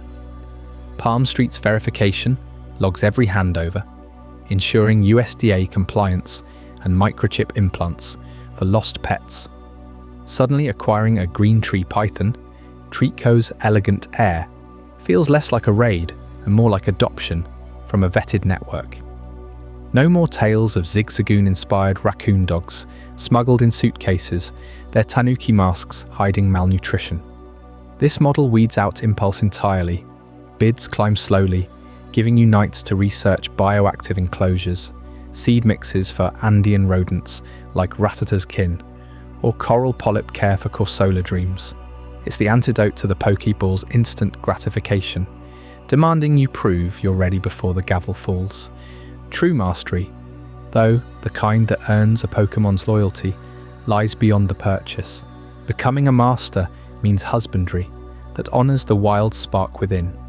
For that frilled lizard, it's a towering vivarium mimicking Australian floodplains, branches for neck flare displays, deep hides for nocturnal retreats, a precise 11-hour basking cycle under mercury vapor lamps. Miss the calcium dusting on locusts, and metabolic bone disease creeps in, sails drooping like defeated wings. Lovebirds channeling Chatot demand flock dynamics, mirrors for preening, millet sprays for foraging songs, or they'll shred their plumage in loneliness. Even plants like Victreeble's pitchers thrive only with distilled water traps, free of chlorine that yellows their veins. This is the real evolution, from collector to guardian. Forums overflow with stories of skittish Stunfisks settling into community tanks, electric pulses softening as trust builds. Handlers who log weights weekly, tweak humidity to 80% for chrysalis stages. These are the ones whose pets, rodents burrowing joyfully, snakes coiling companionably, reflect the law's deepest bond. Neglect it, and you're no trainer. You're just another trap. In Pokémon, Ash's journey teaches that capture without care hollows the victory. Carry that into our world, and ethical paths illuminate the way. Rescue over raid, verification over vanity, stewardship over spectacle. As we set aside the Pokeball's shine for the subtleties of real bonds, prepare yourself for Chapter 13, Elemental Husbandry, where we'll uncover how to harness fire, water, and grass in your own living arc. Secrets that could turn any tank into a type chart triumph. Once you've committed to ethical sourcing for your real-life Pokémon companions, the true test of partnership unfolds in the daily rhythm of elemental husbandry. Every type demands its own slice of the wild replicated right there in your space, turning a simple enclosure into a thriving micro-ecosystem. Fire types, those fiery spirits like Charmander, don't just tolerate heat, they crave the precise gradient that mimics a sun-baked savanna or volcanic slope. Consider the fire skink, a sleek lizard with that telltale orange-red hue, echoing Charmander's flame-tipped tail. These creatures hail from the arid scrublands of West Africa, where daytime temps soar past 100 degrees Fahrenheit. In your setup, you'd rig a powerful heat lamp overhead, casting a warm glow that pulses like an eternal ember. But here's the challenge. Too much, and you scorch the substrate into a barren dust bowl. Too little, and your skink turns lethargic, refusing hunts for crickets or mealworms. You learn to monitor with infrared thermometers, adjusting the basking spot to 95 degrees, while the cool side dips to 75, creating that vital thermal ladder they climb instinctively. The air shimmers above the lamp, carrying a faint metallic tang from the bulb, and at night, you dim it with a timer to plunge into cool darkness, preventing metabolic burnout. That typing system from the Pokémon world, fire, water, grass, it's no arbitrary game mechanic. It's a brilliant shorthand for real ecological niches, grouping species by their core survival needs. A fire type signals thermoregulation wizards, evolved for extremes where water evaporates fast and prey hides in cracks. Ice types, on the other hand, embody the chill of polar tundras or deep mountain streams. Take the wood frog from the Alaskan wilds, a nod to frosty Pokémon like Snorunt. These amphibians freeze solid in winter, their bodies pumping sugars like antifreeze to survive sub-zero nights. Replicating that in a chilled tank means a custom chiller unit, humming softly, holding water at 40 degrees Fahrenheit, with insulated glass to trap the cold. The glass frosts over on humid days and you watch your frog's skin glisten under LED lights, tuned to mimic glacial blue. Power fluctuations spell disaster. One outage and the tank warms, stressing the frog into a coma-like torpor it can't escape. Balancing these poles teaches you why the typing framework sticks so well. It cuts through the chaos of species-specific care sheets, letting you anticipate vulnerabilities. A grass type like Victreeble's pitcher plantkin thrives in humid traps, while a fire type rejects moisture like a sworn enemy. You start seeing your bedroom vivariums as typed zones. The heat lamp's radiant warmth pulling you toward the fire corner. The chiller's low whir drawing you to the ice edge. It's practical poetry, turning vague, exotic pet advice into targeted mastery. Now weave in the water types with their rain dance flair, especially those tropical amphibians echoing polywag or even Psyduck's watery weirdness. Think poison dart frogs from Central American rainforests, their vivid blues and yellows popping like freshly caught shinies. These demand a humidity dome at 90%, achieved through automated misters that sigh every 15 minutes, filling the air with a fine, earthy mist. You mix dechlorinated water with sphagnum moss substrates that hold moisture like a sponge, preventing the deadly sheds of dehydration. Too dry and their skin cracks, toxins leaching out harmlessly, but vitality fading. Overdo it, and mold blooms in fuzzy patches, turning your paradise toxic. Daily checks involve a hygrometer probe dipped into the leaf litter, the mist condensing on vivarium walls in rivulets that trickle like a perpetual shower. The air grows heavy, scented with peat and faint florals from epiphytes clinging to branches, orchids and bromeliads that filter the humidity just right. Handling ice types amplifies these tensions. Your chilled tank for a Glali-inspired fish, say a cold water pike minnow from Siberian rivers, requires not just cooling coils, but oxygenation bubblers to counter the sluggish metabolism at low temps. The water stays crystal clear, chilled to 50 degrees, but you battle algae blooms from any stray warmth seeping in. Fire types counter this with their arid setups, calcium-dusted hides under lamps where skinks brumate through cooler months, their scales rasping softly as they shift. The typing system shines here, predicting cross-type clashes. If you pair a fire lizard with a rain frog enclosure, the humidity smothers the reptile while the frog bakes. Picture settling into your bedroom at dusk, the sensory symphony unfolding. The fire lamp's gentle click-on bathes one terrarium in amber light, shadows dancing like Charmander's tail flames, while across the room the ice tank glows ethereal blue, condensation beading like fresh snow. Misters hiss rhythmically in the tropical vivarium, a soft rain dance percussion mingling with the chiller's steady drone and the faint bubble plop from aquatic corners. You lean in close. The warmth radiating from the basking rock carries a dry, sun-warmed stone scent. The misted air wraps you in damp jungle breath, alive with the rustle of a dart frog hopping glass panes. Reach for the misting bottle, feel the cool spray on your fingers, and suddenly your ordinary room pulses with elemental life. Forums of heat haze, frost-kissed lids, and vapor clouds drifting lazily. This husbandry isn't drudgery, it's communion. You tune the heat gradients until your fire skink flares its throat in contentment, mimicking a frilled dragon's dramatic display from Australia's outback, those flygon-like crests unfurling in threat or triumph. For ice types, success means watching a frog thaw from its frozen pose, eyes blinking awake as spring temps rise in the tank. The typing lens reveals how Pokémon lore mirrors nature's taxonomy. Fire for endotherms and heliotherms, ice for poikilotherms hugging cold currents. water for osmotic balances in flux.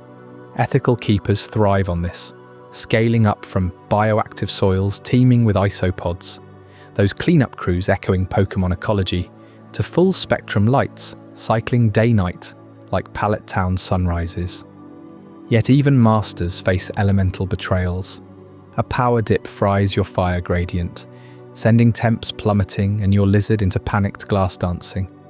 Or the chiller clogs, turning the ice tank into a tepid soup where fish gasp at the surface. You adapt with battery backups and redundant probes, but it underscores the fragility.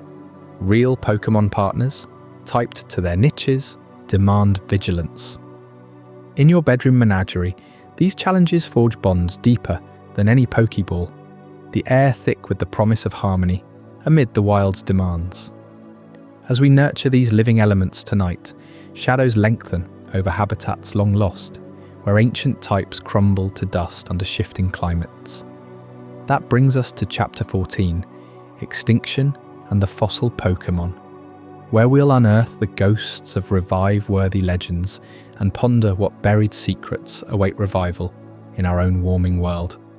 I hope you're as amazed by this as I am. If you want to stay updated on more content like this, make sure to subscribe and join our community of curious minds. Trust me, what's coming next will challenge everything you thought you knew. While the typing system gives us a map to the ecological niches that pulse with life even now, fire lizards basking under lamps, icy swimmers gliding in chilled tanks. It also casts a shadow over the voids left behind, those ancient slots in the web of biodiversity forever empty. Consider this. Scientists estimate that over 99% of all species that ever crawled, swam, or soared across our planet have vanished without a trace, their forms locked in stone, whispering of cataclysms we can barely comprehend. Enter the fossil Pokémon, those spectral guardians of prehistory, revived not from eggs or wild encounters, but from the dusty remnants of a world long crumbled. Aerodactyl, the savage pterosaur with wings spanning 3 meters, bursts from the old amber in Pokémon lore, a relic unearthed from Cinnabar Island's volcanic depths. Picture it, a sleek predatory form, slate-grey hide stretched taut over bones, engineered for the skies, razor beak slicing through updrafts over primordial seas. In the games, you hand that amber to a lab technician, and through some alchemical whirl of science and Pokeball magic, it hatches, not as a fragile chick, but a fully formed terror, screeching with the fury of 65 million years bottled up. This isn't mere fantasy. Aerodactyl draws straight from the fossil record of real pterosaurs like Pteranodon or Quetzalcoatlus, colossal flyers whose hollow bones let them rule Mesozoic skies until an asteroid's firestorm snuffed them out. Their disappearance marked the end of the Cretaceous, a biodiversity apocalypse that wiped 75% of Earth's species in a geological heartbeat. Aerodactyl embodies that loss.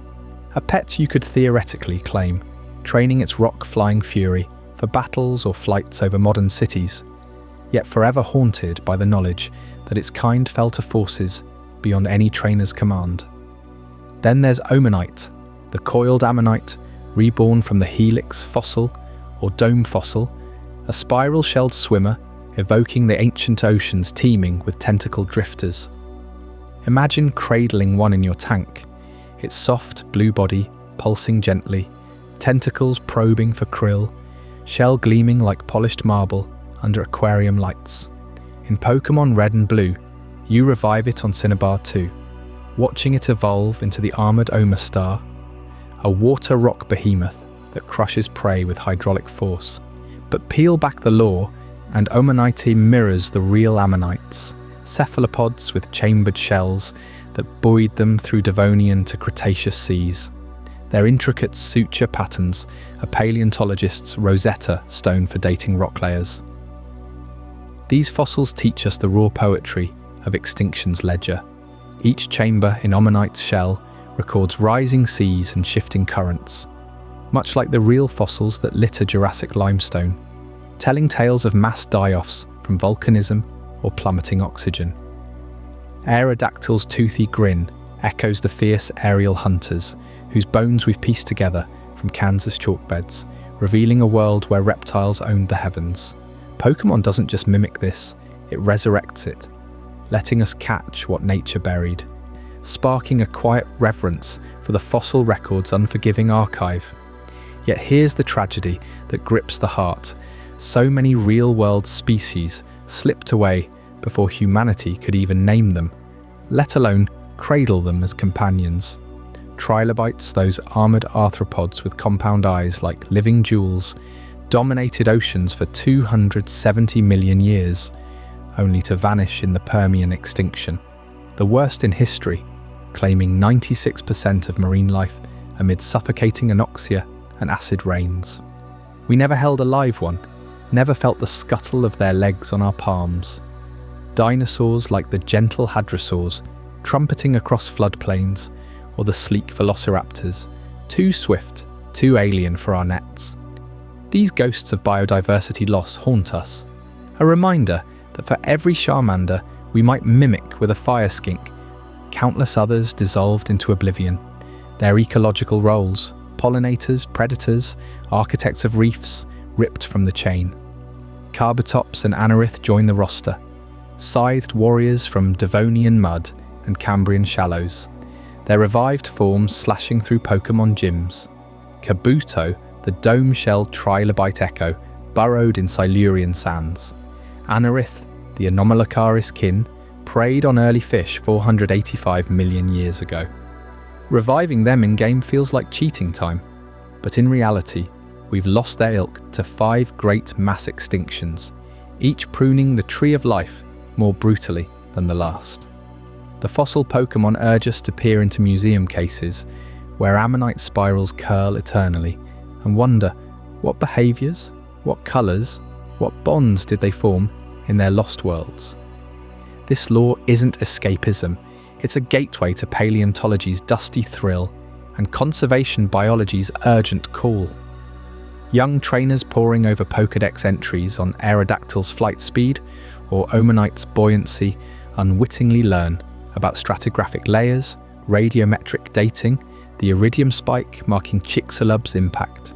It mirrors how Satoshi Tajiri's bug hunts evolved into a franchise celebrating taxonomy, urging us to protect what's left. Today's endangered reptiles, the frill-necked lizards echoing Flygon, or axolotls nodding to salamander lines. Fossil Pokémon whisper that extinction isn't ancient history. It's the shadow over coral reefs bleaching now, amphibians vanishing from climate's grip. By catching these revived ancients, Pokémon invites us to safeguard the living archive before it joins the stone. And what of the dream that tantalizes scientists and fans alike? De-extinction, the holy grail of pulling species back from the brink. In Pokémon, it's routine. Fossil to machine to Pokéball. No Jurassic Park chaos required. Reality teases closer. Researchers at Colossal Biosciences sequence woolly mammoth genomes from Siberian permafrost, eyeing elephant-mammoth hybrids via CRISPR edits, potentially thundering across tundra by 2028. Passenger pigeons, dodos, even Tasmanian tigers hover on the horizon, their DNA scraped from museum skins or preserved eggs. For Aerodactyl's kin, pterosaur proteins linger in rare feathered fossils from China. Ammonites, simpler-shelled beasts, might yield to synthetic biology, but pitfalls loom like Rampardo's charges. Ethical quagmires, reintroducing predators to ecosystems, evolved without them. The mammoth hybrids' unknown diseases, the billions in cost better spent conserving rhinos or vaquitas. Jurassic Park warned us, life finds a way, often disastrously. Could we truly pet a de-extinct Omanita, its tank mimicking Paleozoic seas, or Aerodactyl wheeling overhead without ripping apart modern skies? The fossil Pokémon dangle the possibility, but they caution revival without wisdom repeats extinction's folly. As we linger on these echoes from eons past, the question turns inward to the heart of companionship itself. What invisible threads tie us to these ancient souls, revived or not? Join me next in Chapter 15, The Psychology of Bonding, where we'll uncover the science of why a trainer's gaze can tame a fossil's rage, and how those same bonds might reshape our real-world menageries forever. While we've mourned the ghosts of Aerodactyl, soaring through ancient skies, and Omanite, gliding in primordial seas, species that slipped away before humanity could even dream of partnership, those tragedies sharpen our hunger for connection with the creatures still within reach. Whether they scuttle across your living room floor or flicker on a screen in vibrant pixels that pull toward bonding runs deeper than mere novelty, it's wired into us, a primal thread linking digital Pikachu to the loyal dog curling at your feet. Consider the quiet thrill of stroking a real frill-necked lizard, its vivid collar flaring like a flygon's wings under your gentle touch, or watching a ball python coil trustingly around your arm after weeks of patient handling. Our brains flood with oxytocin, that warm chemical cascade scientists call the cuddle hormone, forging invisible chains of attachment. This isn't some modern quirk. Evolutionary psychologists trace it back to our hunter-gatherer days, when trusting alliances with fellow creatures meant survival, spotting a predator in the brush, or sharing a den's warmth. Pets hijack that system today, turning strangers into soulmates through shared routines.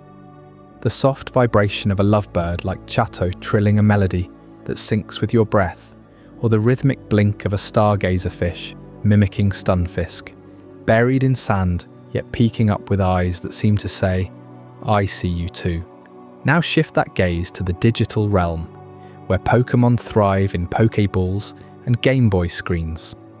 You raise a Caterpie, feeding it virtual leaves until it cocoons and emerges as Butterfree, its wings dusting pixels with iridescent promise.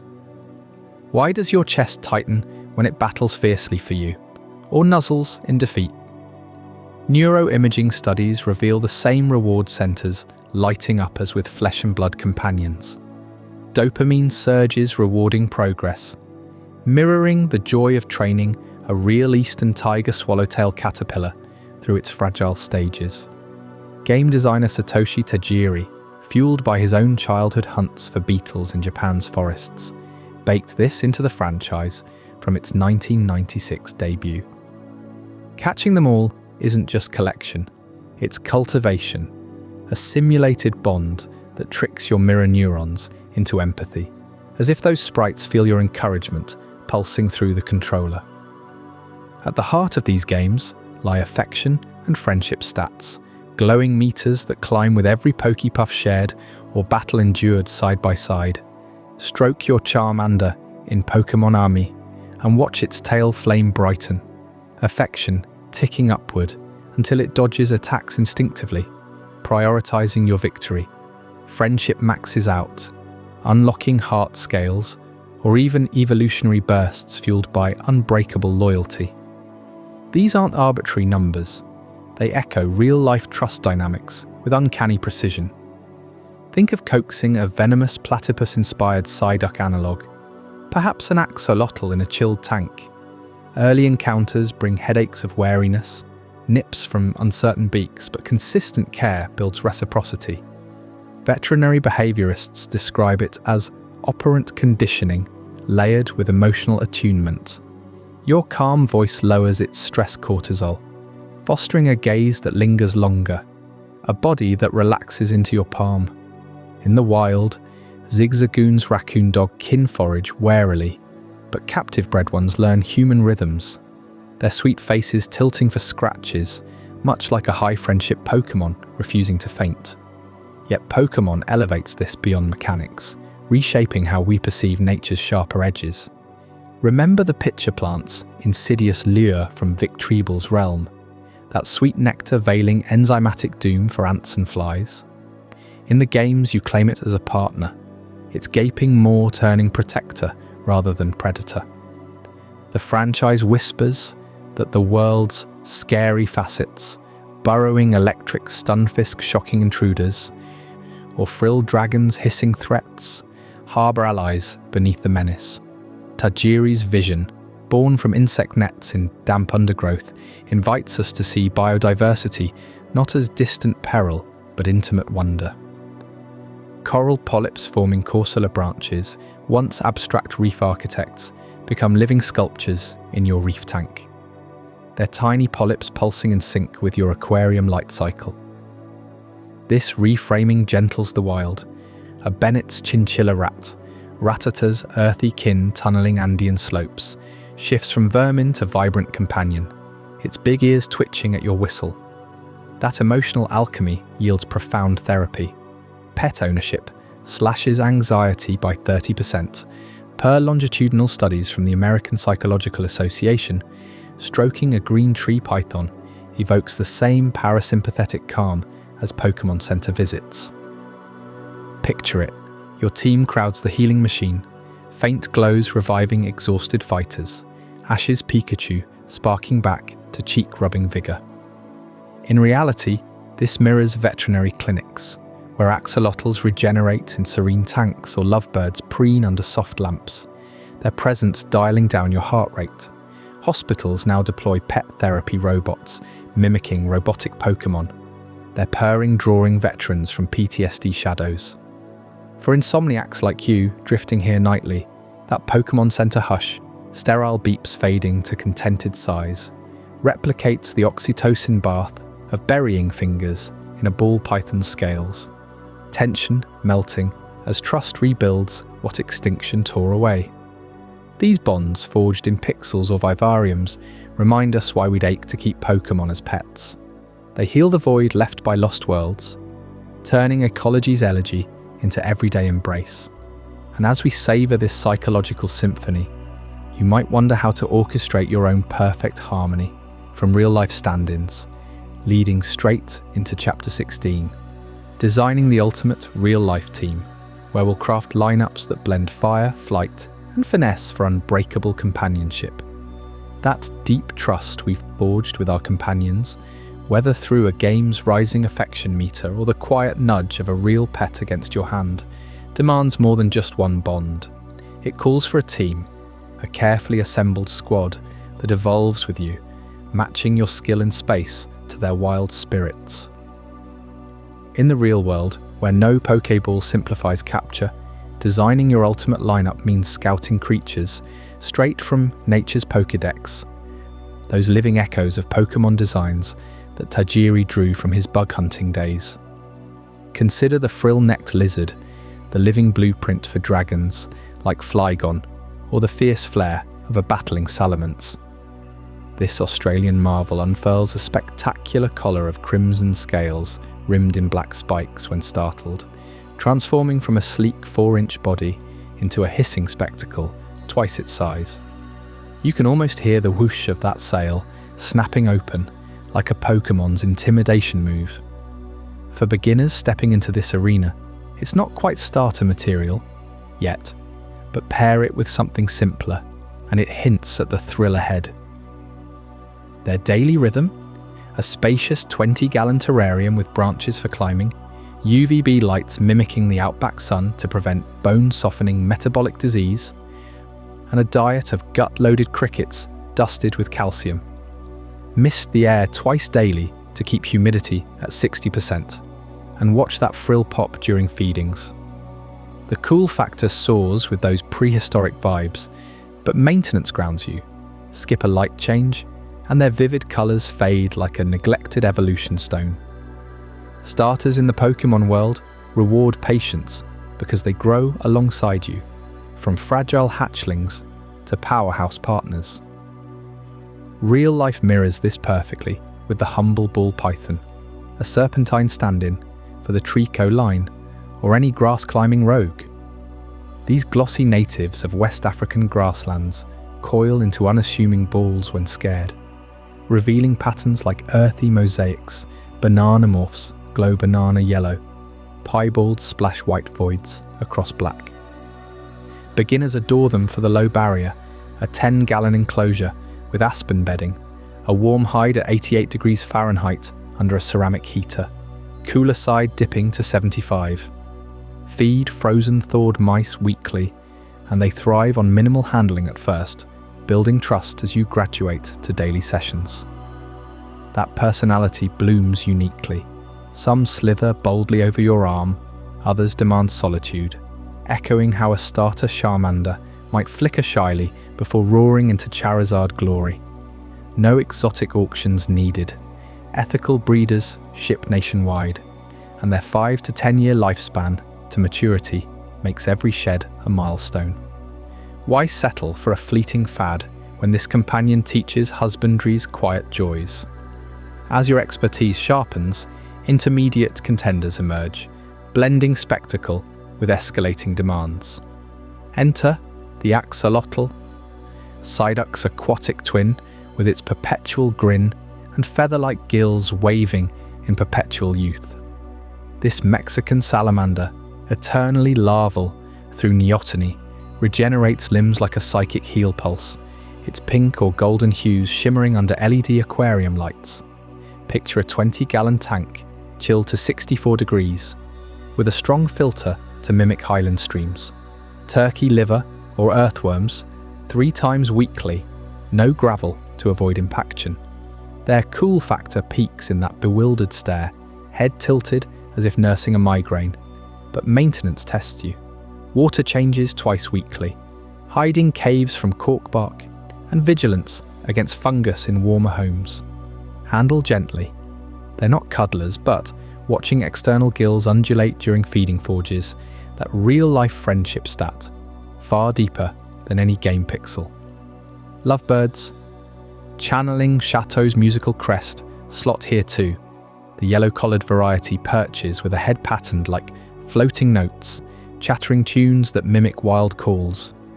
These African parrots bond fiercely, preening each other's iridescent feathers in pairs, demanding a flight cage at minimum 2 feet wide with toys to shred.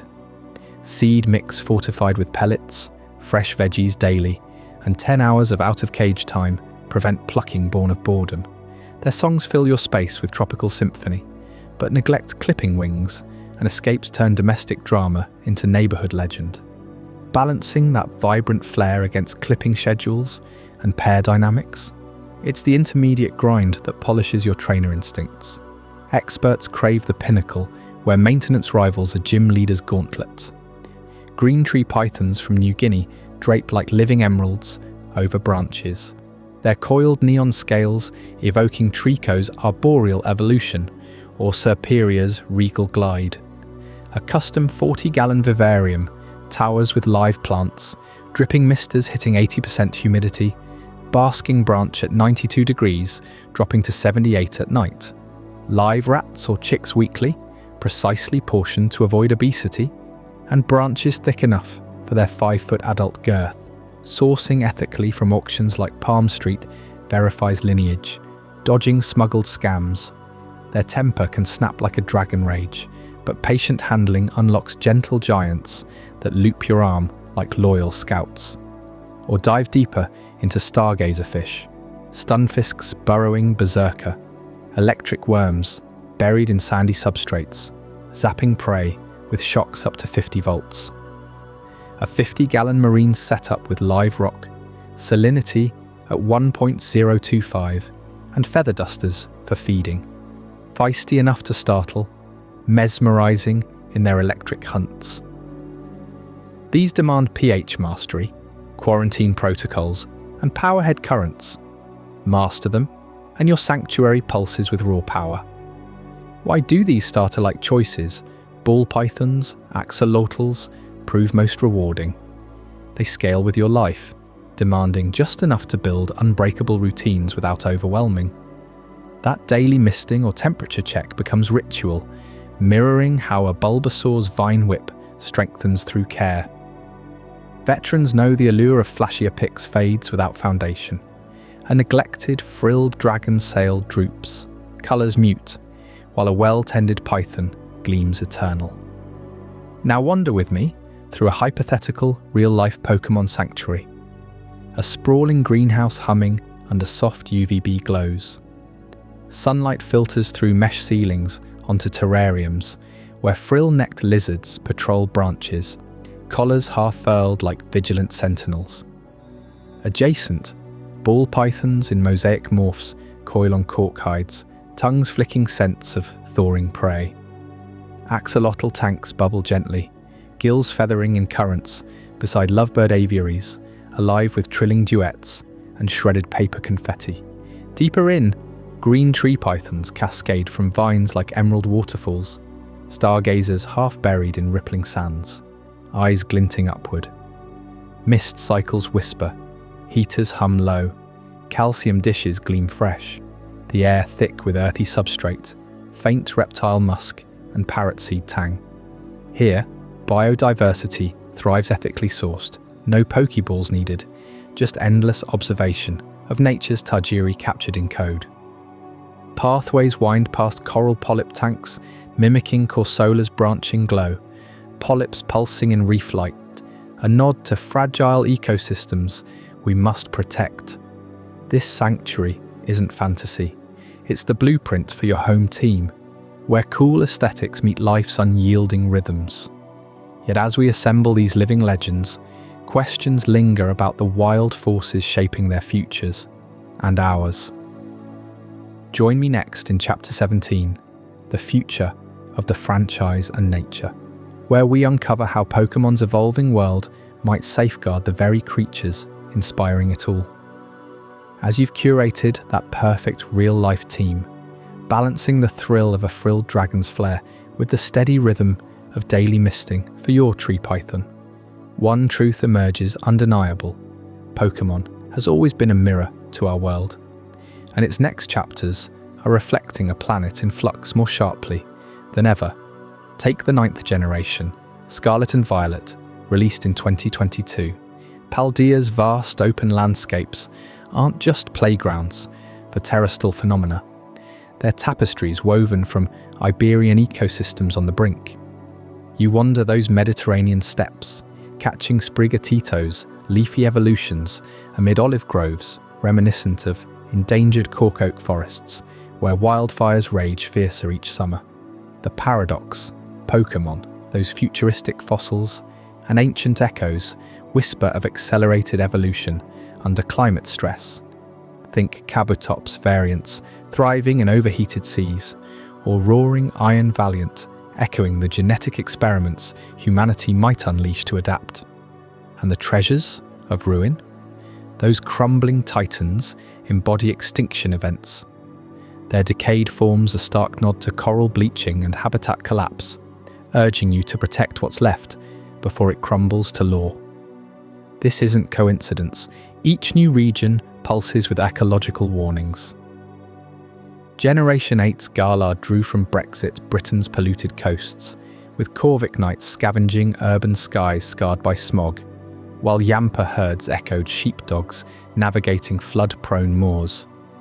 Fast forward to whispers of Generation 10, rumoured for 2025 or beyond, and leaks hint at even bolder strokes. Bioluminescent seas teeming with climate refugees, Pokémon adapting with hybrid forms that mimic real species, shifting ranges northward as tropics boil. The franchise, now cresting 1,000 species by 2026, isn't just expanding, it's archiving biodiversity in real time, turning your Pokédex into a field guide for a warming world where grass types wilt under drought mechanics and water types surge in swollen rivers. Satoshi Tajiri, that quiet bug hunter from rural Machida, saw this coming. Armed with a net and a childhood scarred by concrete creeping over his collecting grounds, he birthed a series that turned pixelated cartridges into conservation calls. Players don't just catch, they catalogue, classify, cherish rarity. Today, his legacy lives in labs worldwide. A generation of biologists, raised on Game Boy glows under blankets, now sequencing DNA with the zeal of shiny hunters. Consider the entomologists dissecting Butterfree's scale patterns against tiger swallowtail wings, or marine biologists tagging stunfisk analogues in estuary mud, crediting those 96 pocket monsters for sparking their fire. Tajiri's Gotta Catch 'em All evolved into citizen science, with apps logging real insect sightings, proving one man's nostalgia forged an army of stewards. Yet the boldest bridge to nature swings through augmented reality. Pokémon Go, exploding in 2016, lured 400 million souls from screens into streets, parks, riversides. You step out at dusk, phone humming as a flock of Pidgey dots your map, only to find yourself knee-deep in actual wetlands, scanning for that elusive lure module amid fireflies and frog calls. Players logged billions of kilometers walked, stumbling onto urban foxes akin to Zigzagoon, or tide pools hiding stargazer kin. Studies poured in. Obesity dipped, mental health bloomed, but crucially, encounters with wild places spiked. In Japan, Go raids revived forgotten shrines ringed by firefly streams. In Brazil, players documented jaguar habitats while chasing legendaries. It's no accident. Niantic layered AR over Ordnance Survey maps, nudging you toward biodiversity hotspots, transforming passive fans into accidental ecologists who pause mid-battle to spare a real turtle crossing the path. Imagine scaling that intimacy further, into your living room. Enter the dawn of smart terrariums, glass realms alive with sensors, cameras, and holographic overlays, blurring Pokeball fantasy into tangible care. Picture a vivarium housing your Charmander stand-in, a fire skink basking under automated UVB gradients that mimic Carlos Summers. Apps pulse with vital stats.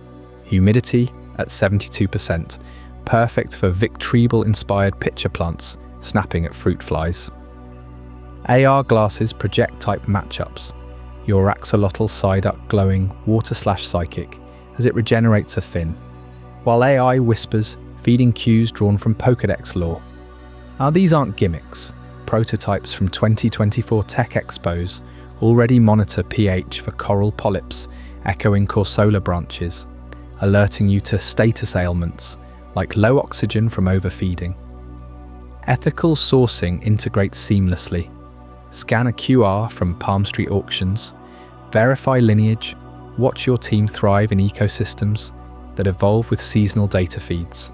It's Tajiri's dream digitized, catch, train, release into simulated wilds, all while teaching the fragility of the real one.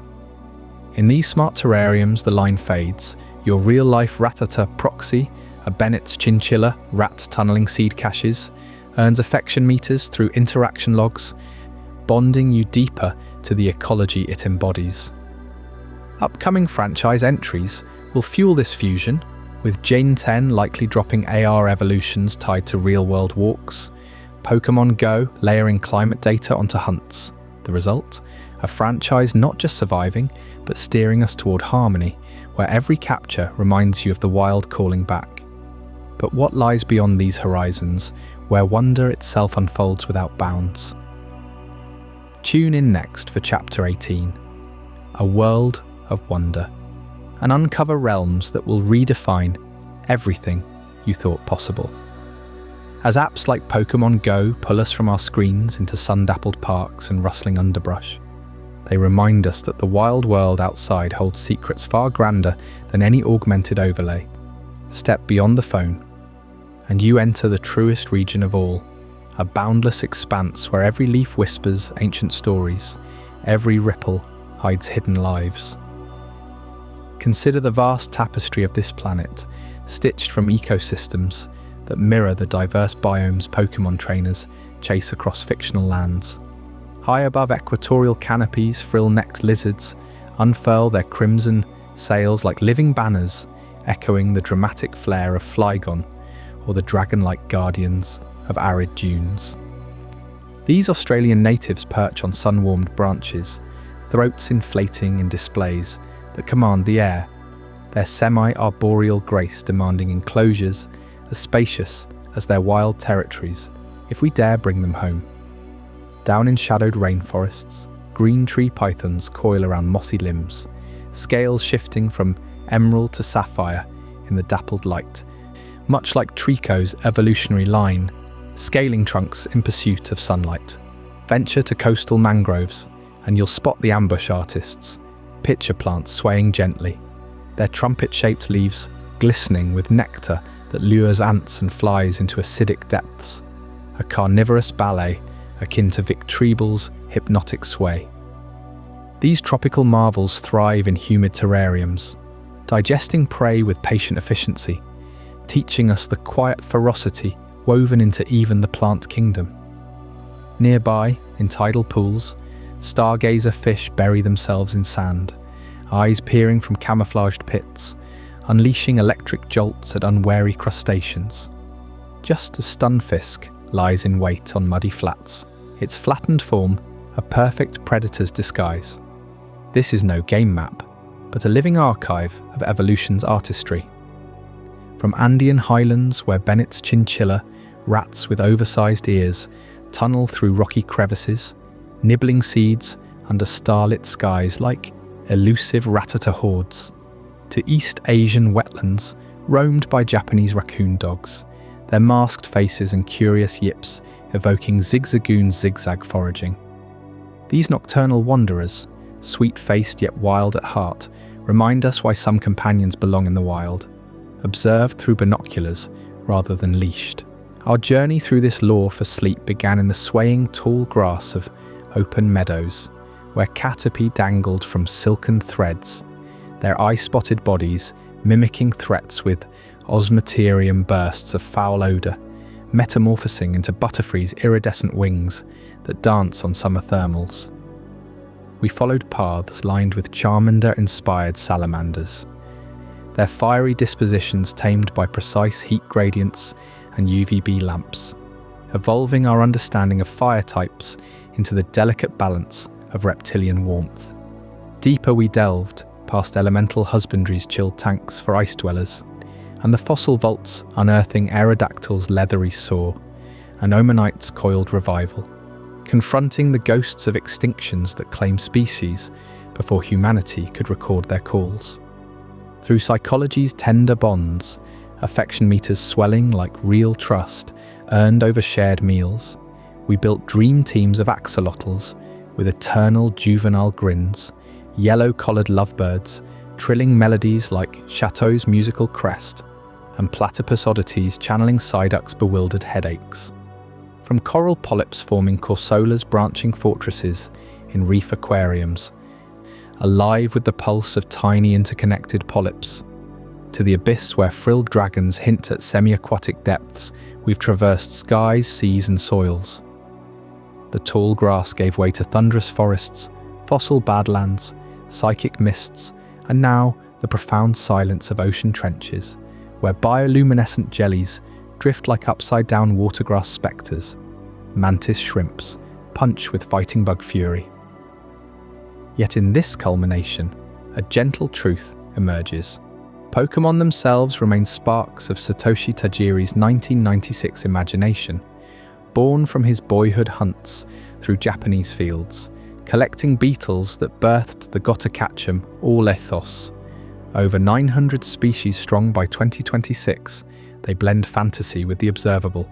Lizards, birds, fish, plants, urging us to cherish biodiversity's fragility amid climate's creeping shadows. They aren't real, those Pokeballs and type advantages, but the wonder they ignite burns eternal in the real. Every dawn chorus of lovebirds, every lizard's basking poise, every coral's slow architecture proclaims a world brimming with potential partners. Not for capture, but for coexistence. You then become the ultimate trainer, not of pocket monsters, but of this blue marble and its myriad inhabitants. Tend your own region with the care of a master breeder. Source ethically from verified breeders. Craft habitats that echo wild freedoms with climbing vines and burrowing sands. And above all, venture forth. Hike trails where real evolutions unfold. Advocate for habitats against encroachment. Let Pokémon Go's hunts evolve into true conservation patrols. In protecting these living inspirations, from the venomous quirk of a platypus bill to the electric ambush of a burrowed fish, you safeguard the very essence that fueled Tajiri's dreams. The natural world, our grandest region, awaits your next step, its beauties unfolding endlessly under moonlit skies. Rest now in that wonder trainer, for tomorrow's adventures call from the wild itself. What did you think of this journey? I'd love to hear your thoughts in the comments below. If this changed your perspective or taught you something new, consider subscribing for more mind-expanding content. And if you know someone who would find this as fascinating as you did, share it with them. These are the kind of conversations that matter.